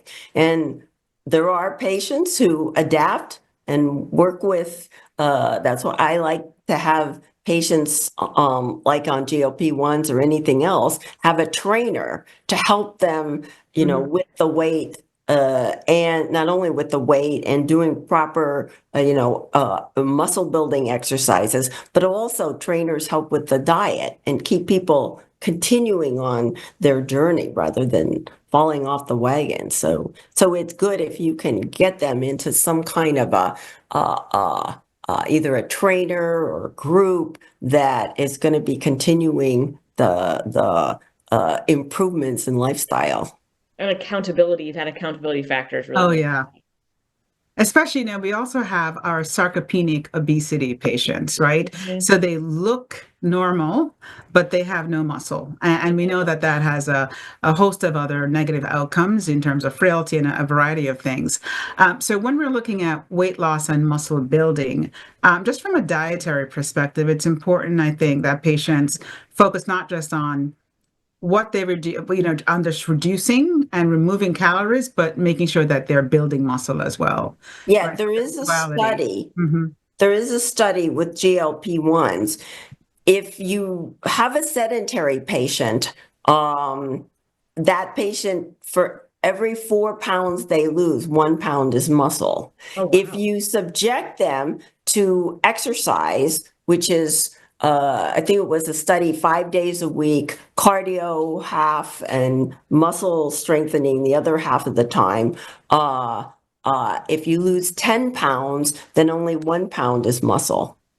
So I think that was very, very impressive to me, that you really need to get these patients, and even more so the sarcopenic patients, to try Right. to start some muscle building programs. And then we have a few questions in our Q&A, and here it is. I'm just going to go through them in order. Given the impact of PSO and PSA, what are your thoughts around combination therapy between, let's say, one of these obesity management agents and whether it's an IL-23 or 17? Is that something that we're looking at, or that kind of predict? Yeah, so I think definitely we think that should be safe. I think what I don't do is I don't just start them at the same time. So, like with any other medicines, you just stagger start. So, but I think that is something now that we can. Before it was harder to bring up obesity because, we have all the same tools, which are all really hard. Now there's these new tools, which I think makes it nice to be able to offer, say this is a comorbidity that's going to affect your likelihood of responding and staying on therapy, but there's tools for this now. And then I refer people to endocrinology, like Dr. Willa or Dr. Shu, and so on. So I think that can be helpful too, just to have that as a tool. Yeah, and I know that I've had many persons ask me, like, I don't have an endocrinologist who wants to deal with the prior authorizations and step therapies and all Yeah. of this. And so in some areas, rheumatology is sort of, marching forward because these ultimately are still our patients.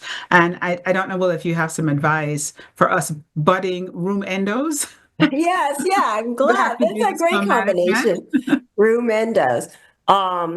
I will say this. I have a ton of patients that come to me that want to lose weight, but of course the insurers say, well, weight loss is cosmetic. And even if they have pre-diabetes, they still tell me this is cosmetic.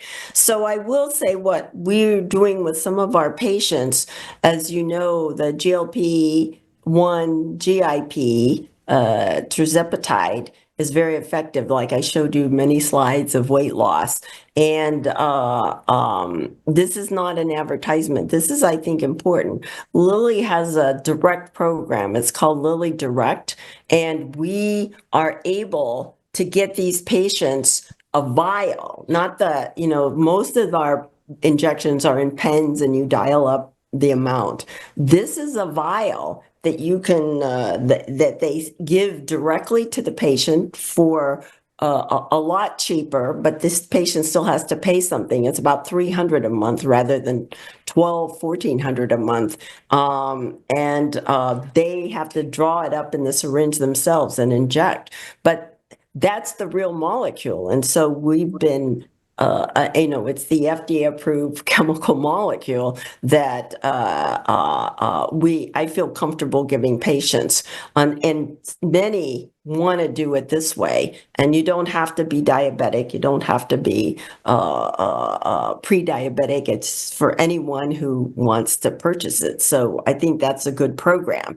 Unfortunately, there are a lot of other ways that they say that it's a GLP-1, but you don't know, it's not FDA approved, so you don't know what's in it, exactly what the molecule, is it really the same? And so I don't support just going to some advertisement and saying we'll get GLP-1, but they don't know where it exactly comes from. So I think that could be dangerous. Yeah, for sure, for sure. And then I think we're kind of borderline out of time, but there's just a double question I'm going to ask because I see it in the chat. One is there are certain muscle percentage threshold that differs by men and women that you think represents an ideal body composition? That's a I don't even want to say the word ideal, but healthy, because there's a wide range of what persons consider ideal. Well, we don't routinely do muscle and fat compositions because it's kind of an expensive process to do. Right. But I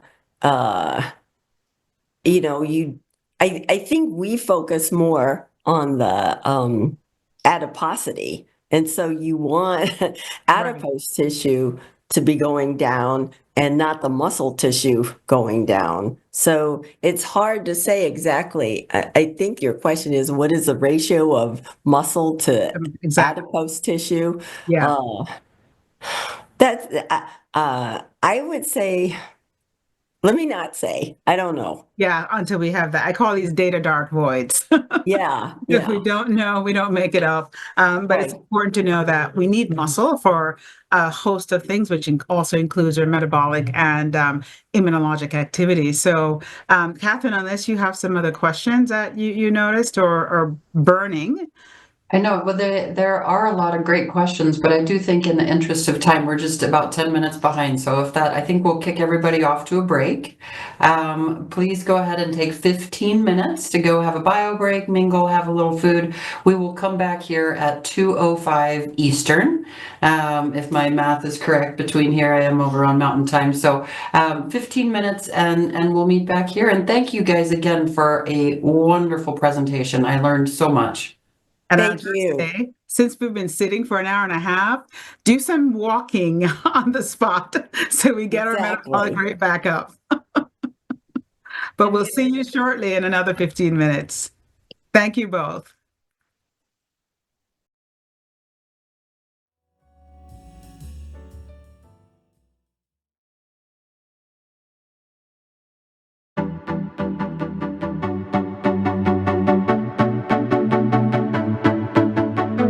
Come here, it feels like home, and I feel like I'm having an annual reunion with my sisters. I'm honestly very pleasantly amazed at the richness of the scientific content.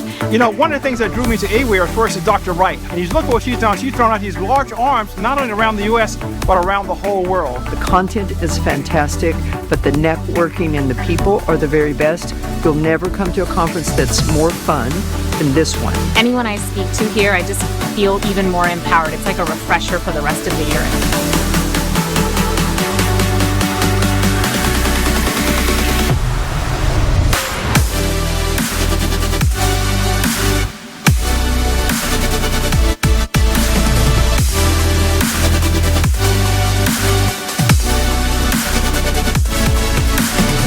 We want everyone to have the AWIR experience. When you walk into this meeting, it's going to feel like someone just gave you a really good hug. The variety of things available during the conference is very unique. Make this a family holiday of learning rheumatology. This is the place. This is where you're going to get the tools and, most importantly, the support and nurturing that someone needs to accomplish their goals. And you will also look very good in purple.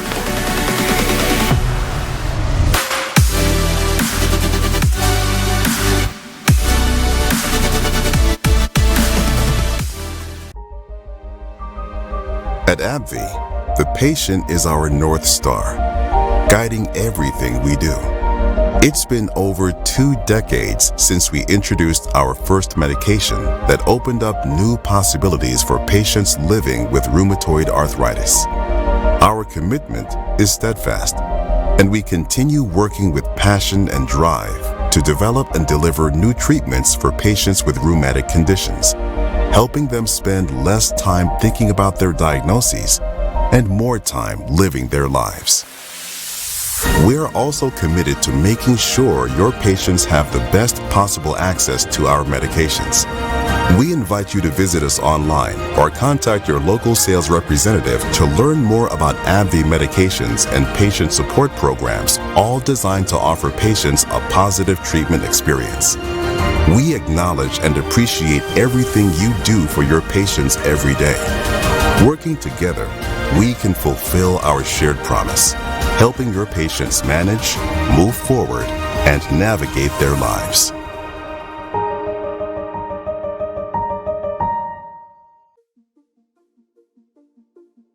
So I loved rheumatology, and this is one of my favorite questions to answer, because what I tell residents who I continue to teach or students is that rheumatology is the best field within medicine. We're not just one organ system or one age group. We take care of people from early on in their childhood all the way through to the end of life. I really wanted to have a deep understanding of one field, but then be able to follow them throughout their lifetimes. I love the fact that I could partner with a person throughout their life journey, that I could be involved in these complex diseases that really span across systems. And fortunately, within my lifetime, we had the development of advanced therapies that could really help patients have better lives and better outcomes. You truly wear that detective hat in rheumatology, and you are really challenged as a diagnostician. I really wanted to be able to be involved in their care over the lifespan of the patient. So here I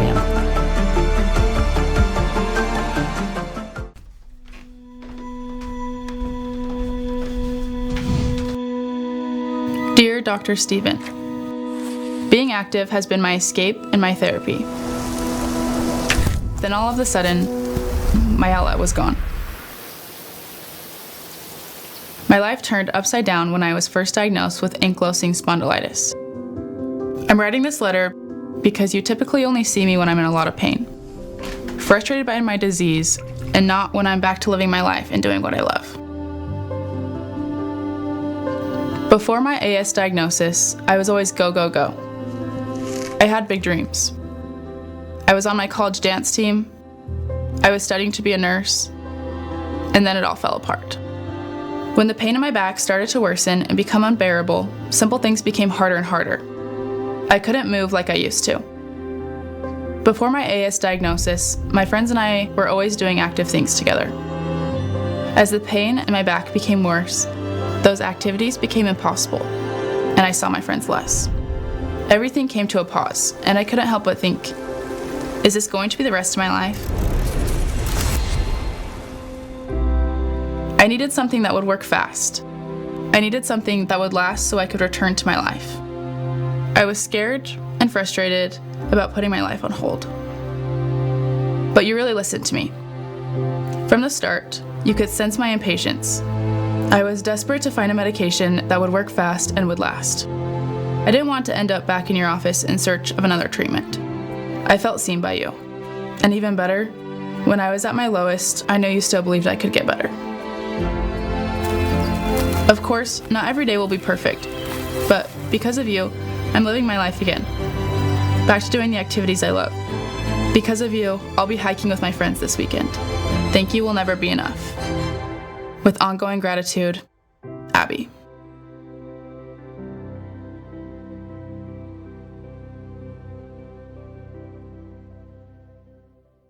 COAST V and COAST W were Phase 3 multi-center randomized double-blind clinical trials designed to evaluate the efficacy and safety of Taltz versus placebo in adults with active ankylosing spondylitis. Patients in COAST V were biologic naive, while patients in COAST W had an inadequate response or were intolerant to 1 or 2 prior TNF inhibitors. Each trial included a treatment arm using Taltz 80 milligrams every 2 weeks or 4 weeks after being randomized to a starting dose of placebo, Taltz 80 milligrams, or Taltz 160 milligrams.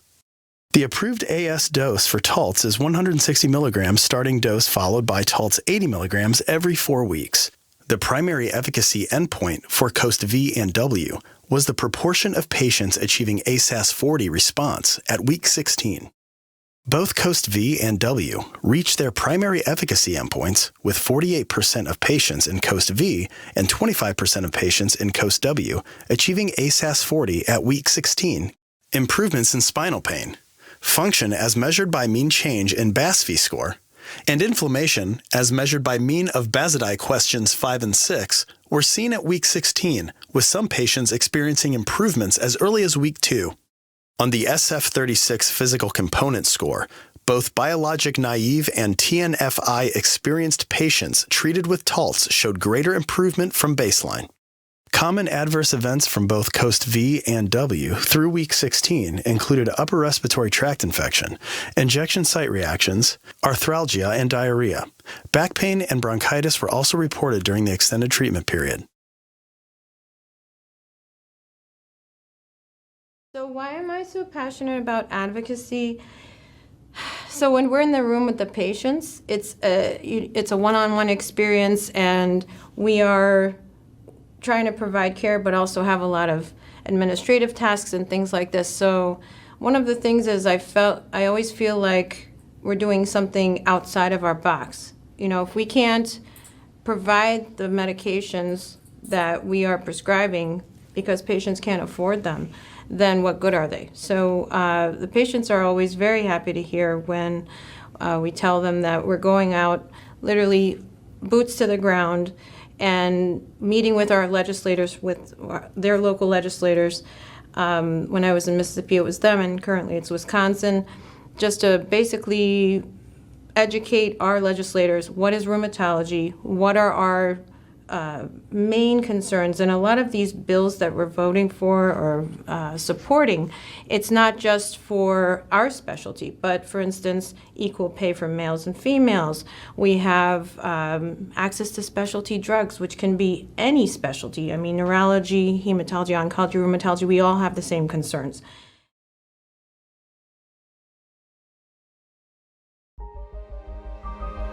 At AbbVie, the patient is our North Star, guiding everything we do. It's been over 2 decades since we introduced our first medication that opened up new possibilities for patients living with rheumatoid arthritis. Our commitment is steadfast, and we continue working with passion and drive to develop and deliver new treatments for patients with rheumatic conditions, helping them spend less time thinking about their diagnoses and more time living their lives.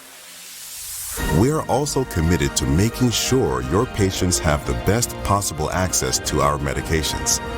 We invite you to visit us online or contact your local sales representative to learn more about AbbVie medications and patient support programs, all designed to offer patients a positive treatment experience. We acknowledge and appreciate everything you do for your patients every day.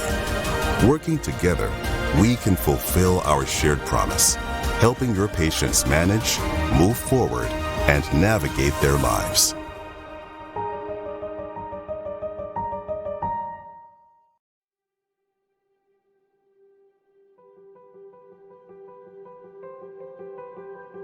Come once, and you will forever be a member.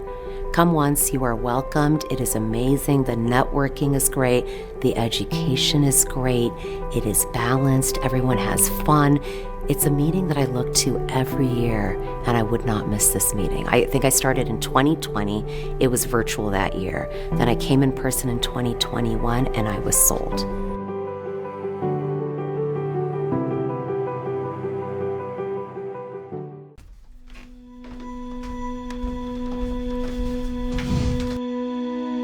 Dear Dr. Stephen, being active has been my escape and my therapy. Then all of a sudden, my outlet was gone. My life turned upside down when I was first diagnosed with ankylosing spondylitis. I'm writing this letter because you typically only see me when I'm in a lot of pain, frustrated by my disease, and not when I'm back to living my life and doing what I love. Before my AS diagnosis, I was always go, go, go. I had big dreams. I was on my college dance team. I was studying to be a nurse, and then it all fell apart. When the pain in my back started to worsen and become unbearable, simple things became harder and harder. I couldn't move like I used to. Before my AS diagnosis, my friends and I were always doing active things together. As the pain in my back became worse, those activities became impossible, and I saw my friends less. Everything came to a pause, and I couldn't help but think, is this going to be the rest of my life? I needed something that would work fast. I needed something that would last so I could return to my life. I was scared and frustrated about putting my life on hold. But you really listened to me. From the start, you could sense my impatience. I was desperate to find a medication that would work fast and would last. I didn't want to end up back in your office in search of another treatment. I felt seen by you. And even better, when I was at my lowest, I knew you still believed I could get better. Of course, not every day will be perfect, but because of you, I'm living my life again. Back to doing the activities I love. Because of you, I'll be hiking with my friends this weekend. Thank you will never be enough. With ongoing gratitude, Abby.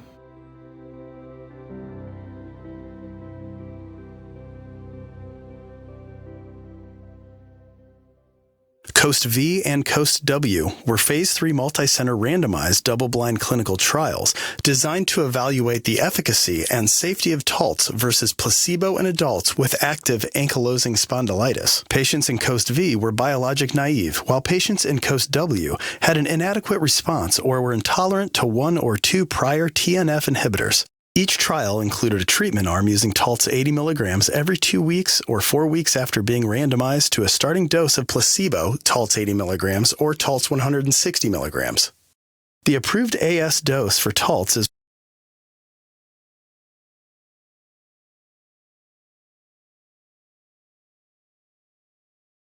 Fantastic. So we are so thrilled today to have Dr. Annabella Cardoza, who's visiting with us from Lilly, and she is the Senior Vice President, Global and U.S. Immunology, Medical Affairs, and Health Economics Outcomes Research.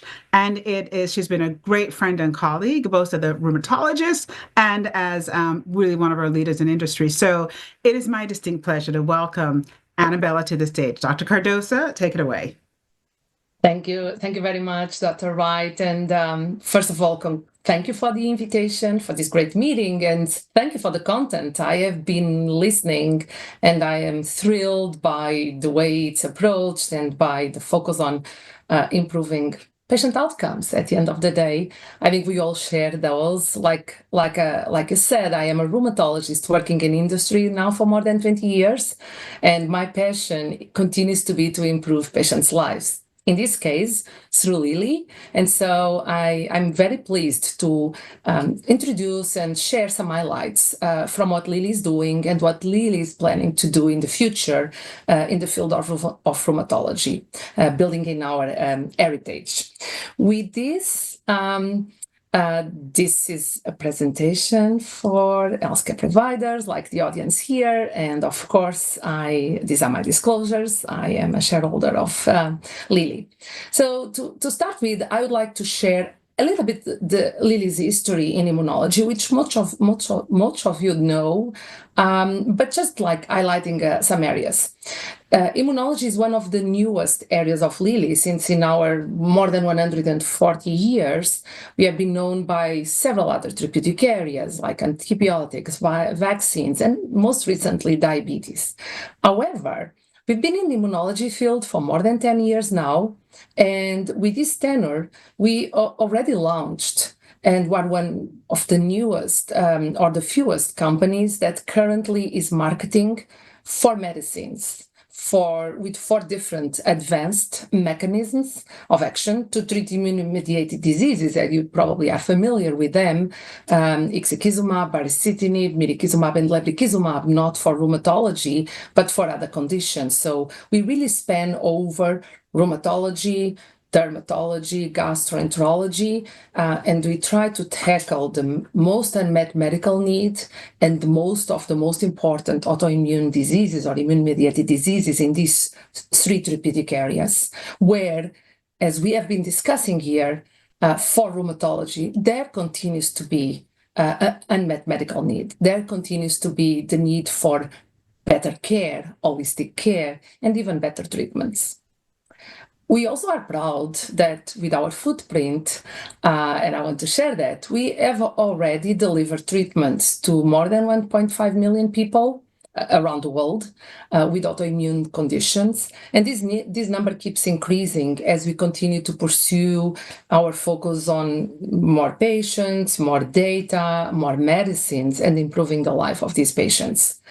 Our vision in terms of autoimmune diseases, and for sure as well rheumatology, is we have the goal to continue to evolve our portfolio and invest in science. So we use our revenue and our success to invest in science so that we provide more solutions for patients to help them achieve long-standing remission, reduce their disease burden, hopefully almost to normal. That's our vision.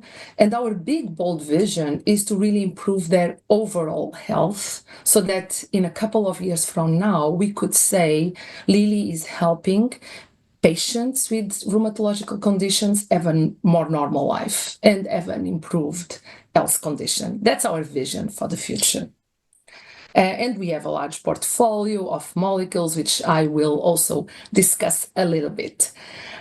With this slide, again, just a little bit of the history. We started with a focus in psoriasis. As a matter of fact, we first developed ixekizumab, or tried to research ixekizumab for rheumatoid arthritis, but then the most successful disease was psoriasis.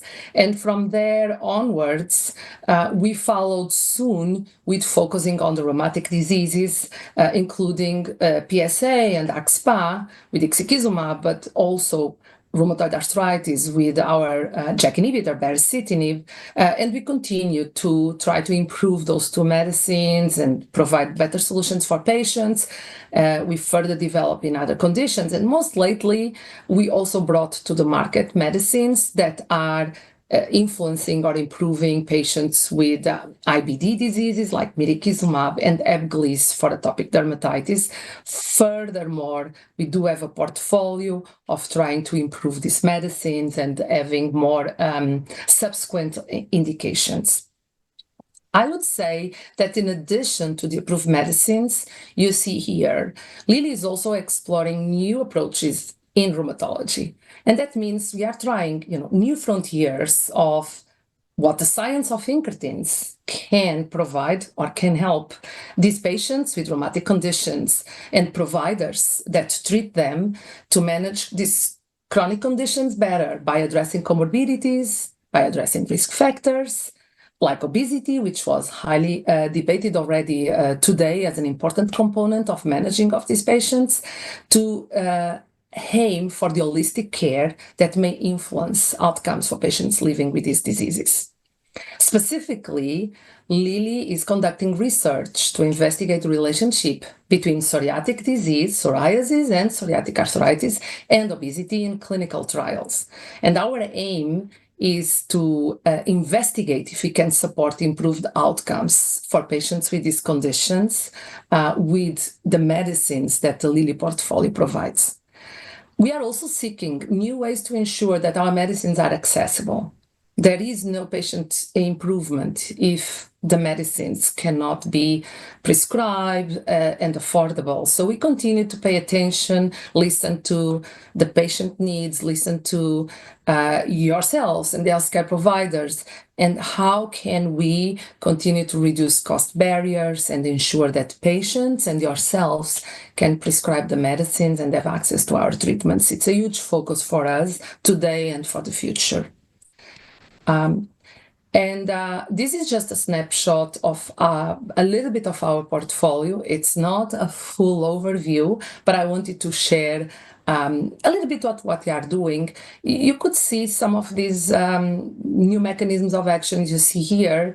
Some of them are not being investigated primarily in rheumatic disease. Some are, like RIPK1 in rheumatoid arthritis. But our commitment is that rheumatology is an important driver and will continue to be an important driver of Lilly Immunology. We plan to grow further our footprint by bringing new treatments, by continuing this step forward in the science. And very often, we investigate a molecule in a disease to start with, but the crosstalk between all these diseases is huge, as you know. The mechanisms that work in one may work on the others.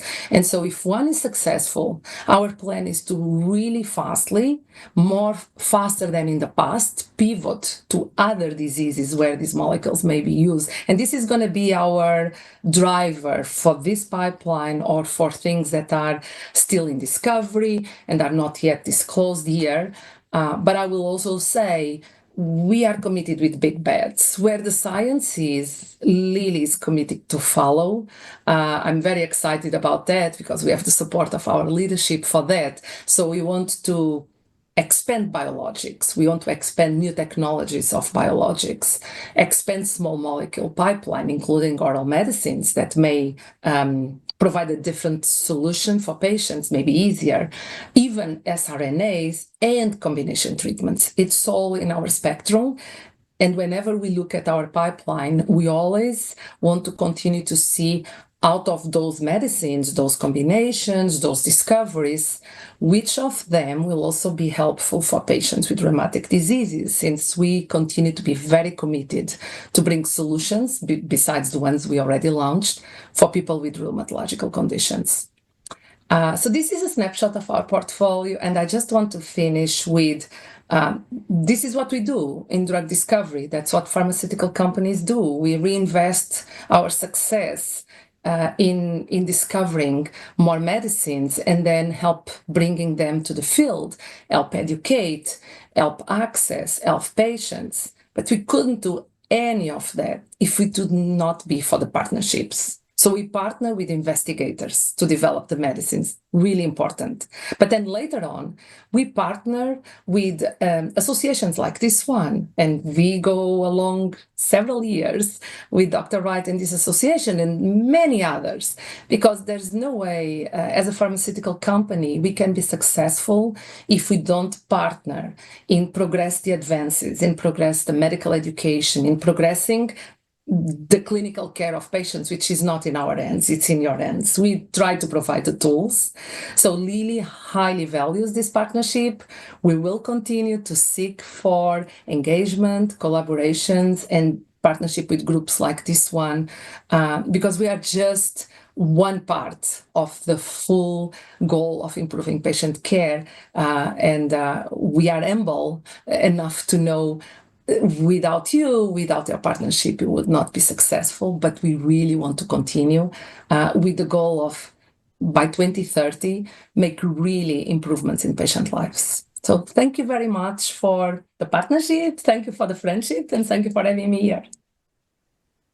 Thank you so much, Annabella. That was fantastic. And it really is important to sort of underscore that we have to partner with our patients, with those who do the research and the science and provide the therapies if we want to have effective outcomes. We don't do this alone. The last time I, made a drug was never.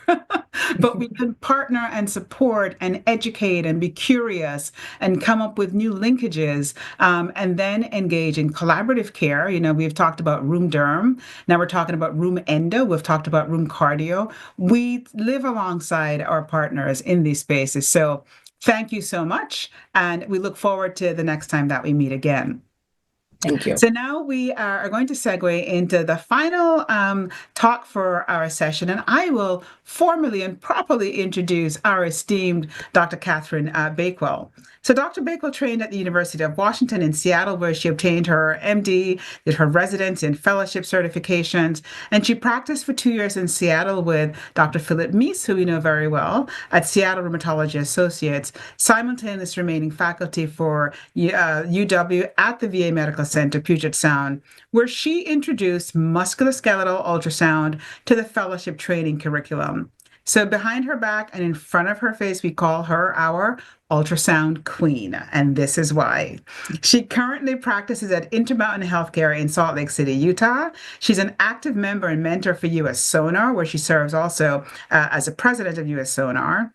She's also an active member of GRAPPA, which is a group for research and assessment of psoriasis and psoriatic arthritis, and Spartan, which is Spondyloarthritis Treatment and Research Network, and PPAC-MAN, which is Psoriasis and Psoriatic Arthritis Clinics Multicenter Investment Network, and National Psoriasis Foundation, among others. And she is one of our latest and highly treasured additions to the board of directors of this esteemed Association of Women in Rheumatology.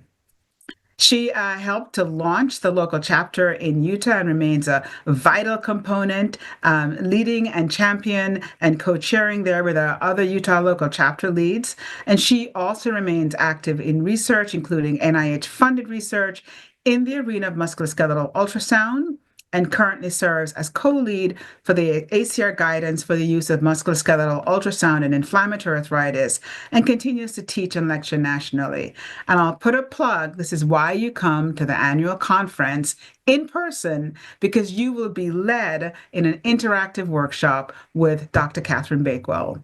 So with that, I'm very proud to turn the podium over to Dr. Bakewell as she walks us through this next talk on shifting scales, the dual challenge of obesity and psoriatic arthritis, as we continue our learnings of this very important disease space. So Catherine, my friend, the stage is yours. Dr. Wright, thank you so much for the introduction. That's one of those intros where you just say, man, I wish my mom could hear that. That was awesome. Thank you. Doesn't feel like you're describing me, but I am a major fan of musculoskeletal ultrasound and this organization, two of my passions, that and the treatment of patients with spondyloarthritis. And so that's why I am grateful to Lily, not only for the grant for this entire CME event, but for sponsoring this next section and allowing me to speak on what I think is a very important topic, which is the interplay between psoriatic disease and obesity. So here are a few disclaimers as we get started. This program is sponsored by Lilly. It was commissioned by Lilly Medical specifically. It's intended for use by HCPs for medical, scientific, and educational purposes. This is not part of the continuing medical education session that is done. The goal of this program is to review information pertinent to the topic and answer your questions. And this says kind of for anything that relates to this topic, I can answer it. But for anything that's off the topic or not consistent with the label, we need to have a one-on-one. That obviously doesn't exist in the setting. Please email me. Anyway, I'd love to hear from you. Here's me, as Dr. Wright introduced me. Thank you. My disclosures. All right, so we start off with a polling question. This should pop up in your Chime app.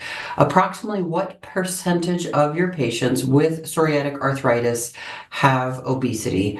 A, 30%, B, 50%, C, 60%, or D, unsure. I'm going to give you just a moment to click on that.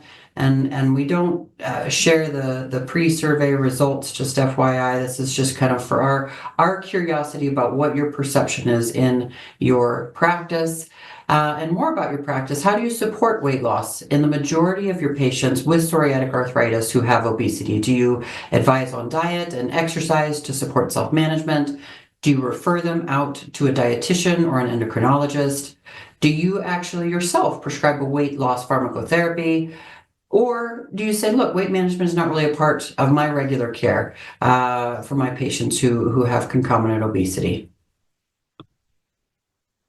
So our objectives for today are as follows. We want to explore the prevalence of obesity and rheumatic diseases, explore the role of obesity as a disease and its impact on psoriatic arthritis, and lastly, look at the rheumatologist's role in metabolic and comorbidity management. So we start off with a case, and so we'll call him John. John is very heavily based on one of my patients in my practice. So he's 46 when I met him. He did have a BMI of 33.5, so he did have concomitant obesity. And he came into me with widespread, long-standing psoriasis. It really was covering most of his body and his nails. And it had such a profound impact on him. The skin disease, he really felt like a leper. The arthritis left him with chronic pain and stiffness. And he got into a really negative cycle where he was self-medicating with alcohol. Here it says alcohol. It was also other drugs as well. And he had for many years been he'd bounced in between jobs, he'd bounced in between relationships, he had difficulty maintaining health insurance. And because of this, he was years undertreated. He had stepped through a variety of conventional DMARDs, including methotrexate briefly, but didn't have great follow through with it and had incomplete relief even for the time that he was on it. And so I want you to remember John as we kind of step through the following slides. We're going to come back to him and I'll tell you how his story ends and how he's doing now. So psoriatic arthritis is associated with several comorbidities. Obesity here, one of the most common, and this was one of our pre-questions. So it is about 50% of patients with psoriatic arthritis who suffer from concomitant obesity, and a lot of the associated metabolic syndrome symptoms such as hypertension, hyperlipidemia, cardiovascular disease. And so this really is part of a constellation of entire psoriatic disease illness, if you will. So we've already had a fabulous talk from the expert, Dr. Choi, on metabolic syndrome and what constitutes it and who even coined the term. But just a reminder that you need to have 3 out of the 5 specific risk factors to qualify as having metabolic syndrome. This is according to the American Heart Association. And as you look across, increased waist circumference is only one. And the reason I think this is important is to not forget that there is such a thing as a lean metabolic syndrome. It's not the majority of patients by any means. The majority of patients do have concomitant obesity, but you can have elevated triglycerides, low HDL, hypertension or elevated blood pressure, and elevated fasting glucose without obesity. And we do need to be vigilant for these patients in our practice as well. This slide, it makes intuitive sense, but I do want to spend a moment just kind of dissecting it a little bit. We often in our minds have the underpinnings of obesity as a multifactorial disease as we're speaking with patients who suffer with obesity. So to not forget that there are, of course, lifestyle and behavioral factors, environmental, social factors such as socioeconomic status. All of these things can contribute to the cycle of obesity, but I really do want to spend a moment to touch on the biological factors. There is a strong genetic component to obesity, and the epigenetic component, I think, is fascinating and something that there is a growing area of research. And these extracellular vesicles may be a part of the story. The best analogy for epigenetics that I have heard is this, which is to say that your genetics it's the code, it's present at the beginning. If you imagine a library and the print in all of the books, that is your DNA, that's your genetics. But your epigenetics are which book you pull off the shelf and you read. AKA your epigenetics have to do with environmental influences in the parent and or the state of the parent that can be passed along. It's not in the code. Some of it is through methylation of DNA. Some of it is transferred through small RNAs. And these changes in what genes are transcribed can affect the offspring in a significant way. And the most data that we have is actually in males because they are real-time making gametes. So for example, an obese father, through the epigenetics and these tsRNAs that are transferred to the sperm and the seminal fluid and the epididymis, then can impact the offspring up until the age of 18 in some studies, looking at glucose regulatory proteins. So this is not just genetics, it's epigenetics, and this is not something that is purely behavioral. And I think it speaks to why sometimes we need a little boost to break the cycle. This is not just I'm going to change it and it's going to be all better. You've actually already seen this slide earlier in today's presentation, looking at obesity affecting the whole body. It's a multitude of different effects. What strikes me about this when I look at this is just imagine that you're prescribing a medication to a patient and you say, well, it may cause dementia. It promotes the formation of cancer, breast, uterus, colon, esophagus, pancreas, kidney, prostate. But don't worry. How could we not address this? No patient would take this medication, right? So why is it that we allow this comorbidity to go unaddressed in our patient population? This is something very serious that we need to be discussing. And as also brought up earlier, there's a mechanical component to this in patients where this accelerates the development of osteoarthritis. And so patients with obesity are more likely to experience knee, hip, and back pain than those individuals without obesity. There's even some trials that show a diminution or resolution of pain in the lower extremities with a decrease in body weight of just 8% total. So, and that's not easy to attain. I don't mean to minimize that, but it does have an impact, particularly in those weight-bearing or load-bearing joints. So what is the prevalence of obesity in our patients with rheumatic diseases? You'll see highest on the list here, psoriatic arthritis, and then other very common conditions, as you might imagine, osteoarthritis, which we've spoken about, gout. But don't forget, as you look down, our other autoimmune rheumatologic conditions actually have much lower prevalence or incidence of obesity. And this speaks to what a key role this can play, particularly for our patients with psoriatic arthritis, in my mind. You've also already seen this slide shown to us by Dr. Ogdi, who, if I'm not mistaken, also may have written the paper, or at least was involved in the research. Dr. Shoya and Dr. Ogdi both truly are powerhouses of research, and it's so fun to hear them speak. But here, just a call out, you'll notice the patients with psoriatic arthritis have, throughout the life cycle, the highest incidence of concomitant obesity relative to either our healthy controls or our patients with rheumatoid arthritis, which is meant to be the control for autoimmune disease, peaking in middle life, lowering somewhat with older age, but psoriatic arthritis, they're always high on the scales. This slide, if you say, okay, it's highly prevalent among patients with PSA. You've seen this slide already. It's about 48% of our PSA patients who have concomitant obesity. Hello, Bernadoodles, pardon me. And it's 35% who suffer from overweight, which, if you do the math, that actually only leaves you with 17% who are of normal body weight. So it truly is a low percentage, unfortunately. What are our clinical risk factors for development of psoriatic arthritis in patients with psoriasis? Again, we have seen this. There's been big educational efforts put forward by our colleagues in industry, but also amongst our dermatology educators to say, look, presence of psoriasis in the scalp, presence of nail psoriasis, major risk factors for the development of psoriatic arthritis, but there again, obesity, a key player in this field.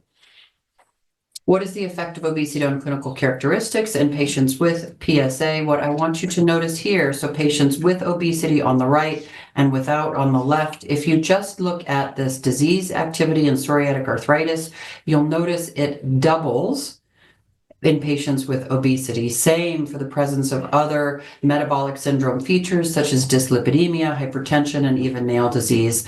And so again, this really is correlating with worse disease. Here again, a pictorial or graphic demonstration of that elevated disease activity score in patients with obesity and psoriatic arthritis. So when we think about our patients, we do need to be thinking about all of these comorbid conditions: depression, anxiety, fatigue, and sleep disturbances. We want to be treating the whole person. We can sometimes get in our little, pigeonhole of I'm here to treat your joints and your inflammation, but we need to remember that obesity is not only a harbinger for the development of the disease, it portends worse disease at baseline, worse response to therapy, and so we need to be considering this for our patients. We need to be recommending not only weight loss, but exercise and maintenance of that healthy weight to improve disease activity and minimize disease impact. This is both from the American College of Rheumatology, National Psoriasis Foundation, as well as GRAPPA. And it does impact our patients' behavior. Dr. Agdi showed you some recommendations about what we should be saying about diet and exercise, which I think are very helpful. Of course, our Surgeon General, you've heard it before, 30 minutes of moderate aerobic activity up to 5 days a week. You can actually shorten it if you do vigorous aerobic activity, 20 minutes, 3 days a week. And the idea is it's a higher impact, it's more return for the time investment. And you can break it up. You can do it in 10-minute increments throughout the day, so you don't have to find that 30 minutes all at the same time. Psychological behavioral intervention, we talked about sleep, stress, right? So when you're sleep deprived, you tend to be hungrier, you tend to eat more. I remember this from my days on call in the wards at 4 a.m. I had zero self-control. If there was cake, if there were donuts out, whatever it was, I was going to eat it. You have to talk to patients to make sure that they're taking care of themselves, to get enough sleep, to reduce their stress, and also think forward to where their next healthy snack is coming from.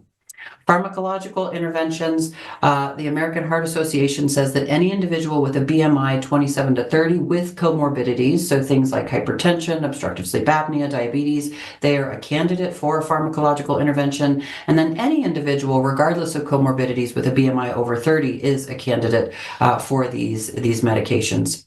And last but not least, surgical interventions. We have seen this earlier in the presentation.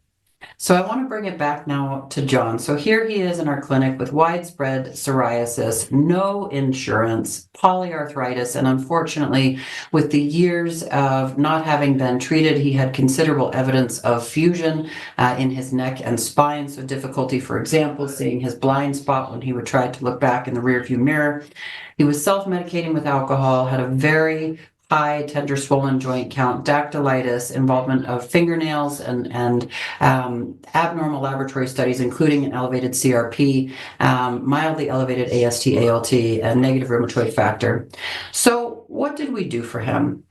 Well, here again, I'm very grateful to our colleagues in industry for making some of these free drug programs available. So we were able to get him on biologic therapy despite his lack of insurance. And this is something that comes up. So Intermountain is a not-for-profit institution. We see people and like to believe that we provide equal care regardless of individuals' ability to pay. And so we got him started on biologic therapy, and it was like a miracle. His skin cleared, his psoriasis washed away, his joint pain improved, and then he himself became a major advocate for his own health and wellness. So here are pictures. Now, I will tell you, so John actually did provide me with pictures of his progress, and they were no less dramatic. But we're not showing his actual pictures here because one of the things that he did is he started to feel better. He started off with a lot of tattoos, and he got even more as he continued to feel better. And so we're not showing you his real pictures because it would be too identifiable. Somebody could say, I know that guy. I saw him at the grocery store the other day. But I will tell you that sincerely, his transformation was this profound. His psoriasis melted away, and he started to truly focus on healthy eating, improved diet, physical activity, and he turned his whole life around. And he not only did that, but he became self-employed. He's financially successful. He's now insured. And he also turned around that cycle of short-term, really harmful interpersonal relationships. He's happily married. That's more than a lot of us can say. And so for him, his, again, labs returned to normal, and he's truly, I am so proud of him. He is an example to others, and in fact, he's interested in starting up a wellness clinic for individuals with psoriatic disease to sort of help convey the power of this transformation. So he did not need the benefit of pharmacologic intervention. What he needed, though, was something to help break that cycle, in his case of inflammation and shame. And regardless of whether it's a pharmacologic intervention in the weight loss space or in the inflammation space or both, I think it's a call out that we all sometimes get stuck in cycles, and it can be helpful to have an intervention from your physician and the world around you to help you break it. But it can be a difficult conversation to have. Not everybody wants to talk about their weight. And I have often had patients in my practice where they will say, well, I went to go see that doctor, and he told me that everything that was wrong with me was because I was fat. And I don't know what that doctor said, but I do know that that patient felt judged. And so that's what we want to avoid, because at that point, when they feel judged, they're going to stop listening to you. This needs to be a conversation where it's you enlighten them with the information that you have about how obesity is part of this pro-inflammatory cycle and pathway, and that you believe that their disease may be under better control if we can get their weight under better control. And you then talk about the different tools, whether it's a referral out, whether you want to take on some of these therapies yourself, but to talk to them about options, and that the patient agrees. Whatever you decide upon, the patient needs to buy in. It's their journey and their life, and we really want them to feel good about the plan when they walk out of the office. I can't tell you how often that has come up, even with biologic therapy, where I think I've done a great thing and I've gotten the right thing started, and then the patient comes back and they haven't started at all what I talked about, because I didn't double check to make sure that they also agreed with what we were going to do. So this is truly a joint decision-making process. All right, so with that, we're going to wrap up with a couple of post-test questions. You've seen this before. Approximately what percentage of patients with psoriatic arthritis have concomitant obesity? Is it 30%, 50%, 60%, or unsure? You may recall I mentioned something about this in my talk. So I'll give you just a moment to grab your phones and put that in. And then now we'll move on to question number 2. Considering what you have learned today, how will you support weight loss in the majority of your patients with PSA who have obesity? Will you A, advise on diet and exercise to support self-management? And I wish this were, choose multiple answers, because I do think multiple can be correct, but pick the one that you feel like fits best. Refer them to a dietitian or endocrinologist, prescribe a weight loss pharmacotherapy, or D, again, this is really not something that I feel like fits into my practice currently. And I can tell you on a personal level, before a year ago, other than maybe mentioning diet and exercise, I was in this D category. I wasn't routinely addressing this with my patients, but I think as the landscape has changed, my practice has changed in approach to this as well. So with this, it's time for our wrap up. There's a QR code. You can scan this with your phones and give an evaluation on this presentation, anything you feel like could have been added or done differently. This is not for the entirety of today's presentation. This was just for this directly Lilly sponsored portion of the medical symposium. And a big thank you to those of you who took time out of your busy Saturdays to gather, to listen, to learn about this important aspect of care for our patients with psoriatic disease. And thank you.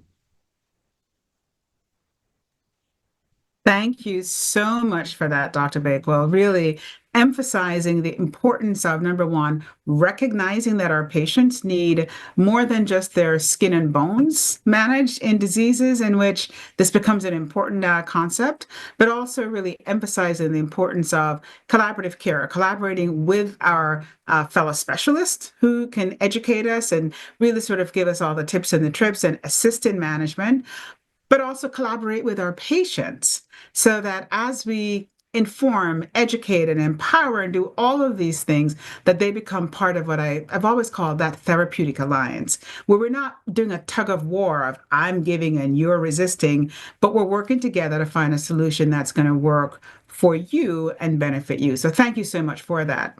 And if you have any questions on this section, please feel free to put them in the Q&A. We'll submit that to Lilly Medical, and you can have a continued discussion with them. And I know they're excited to hear your thoughts about this, really, so that we can continue to move forward with this. So that's fantastic.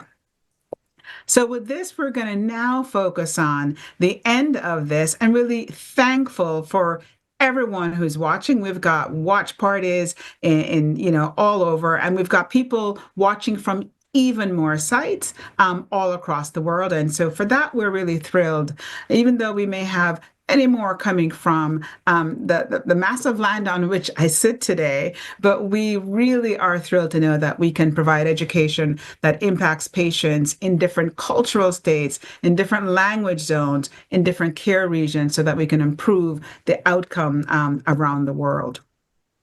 And here are our watch parties. Let me just go back one. Our watch parties that really are occurring around the country. We also have, you'll see Toronto, Canada. We've got Brazil, 2 sites in Brazil, both in Rio and in Curitiba, with our global chapters located there. And really, we thank you for your engagement, for coming out on a Saturday, whether it was for breakfast or lunch, to really enjoy this. And we really want to promote that for our upcoming ones. So again, Dr. Bakewell, you did such a fantastic job reminding us of why we should care about skin, and why we should think about all of the other things that make our patients with rheumatoid arthritis sometimes challenging to treat, and the things that we should be looking about as we co-manage them. So remind us again of these upcoming summits. Absolutely. So mark your calendars, go ahead and put it. I'm all about the iPhone, right? So if it's in there, it's going to happen. If it's not happening. So mark the date.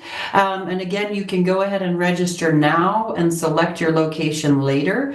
But our first on September 13th, or I should say our next after today, is going to be on hidradenitis suppurativa and vitiligo. And I can't tell you how much I have seen. So HS, often my spondy patients, vitiligo, across the board, just part of that autoimmune diathesis. Interestingly, some overlap in therapies there for us too with our rheumatologic conditions. And so we want to take a look at how these present, the impact on their lives, and think about our inflammatory pathways and treatment targets for those patients. And as Dr. Wright mentioned, then on November 15th, we're going to talk about personalized treatment of rheumatoid arthritis. This a continuation of not one size fits all. So there are patients who have comorbidities, those who do not, and those with, they can be more difficult to treat, right? So what do we do with the patient with rheumatoid arthritis and interstitial lung disease? What do we do with the difficult to treat patient who has failed different mechanisms of action? So often people will say 2 different MOAs within a TS or biologic DMARD space, and aging patients. Again, we know that as we get older, we're at higher risk for infection. This can become a more complicated treatment landscape. So please tune in for tips and tricks and pointers on how to care for these special populations. And then join us live, or if you can't, virtual, at the annual conference. You might have missed this earlier, but you can register right now for the conference at the Gaylord Palms Resort, where we can really have a fun and engaging time with each other. And many have been known to bring their families. Some have not, and that is actually perfectly okay. That's so okay. If you're not a member, yeah, right? So sometimes we need to have some alone time. Sometimes you need some together time. And so if you're not a member, become a member today. It's a one-time lifetime registration fee, complimentary for our trainees, and a special discount code for all of our global attendees, so that this becomes affordable and accessible for everyone, so that we can learn together.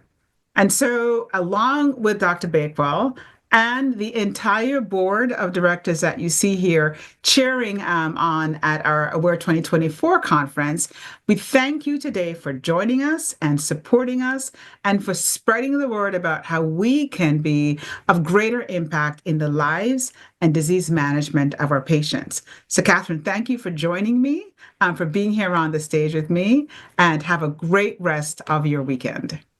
Thank you. You too. Thank you all.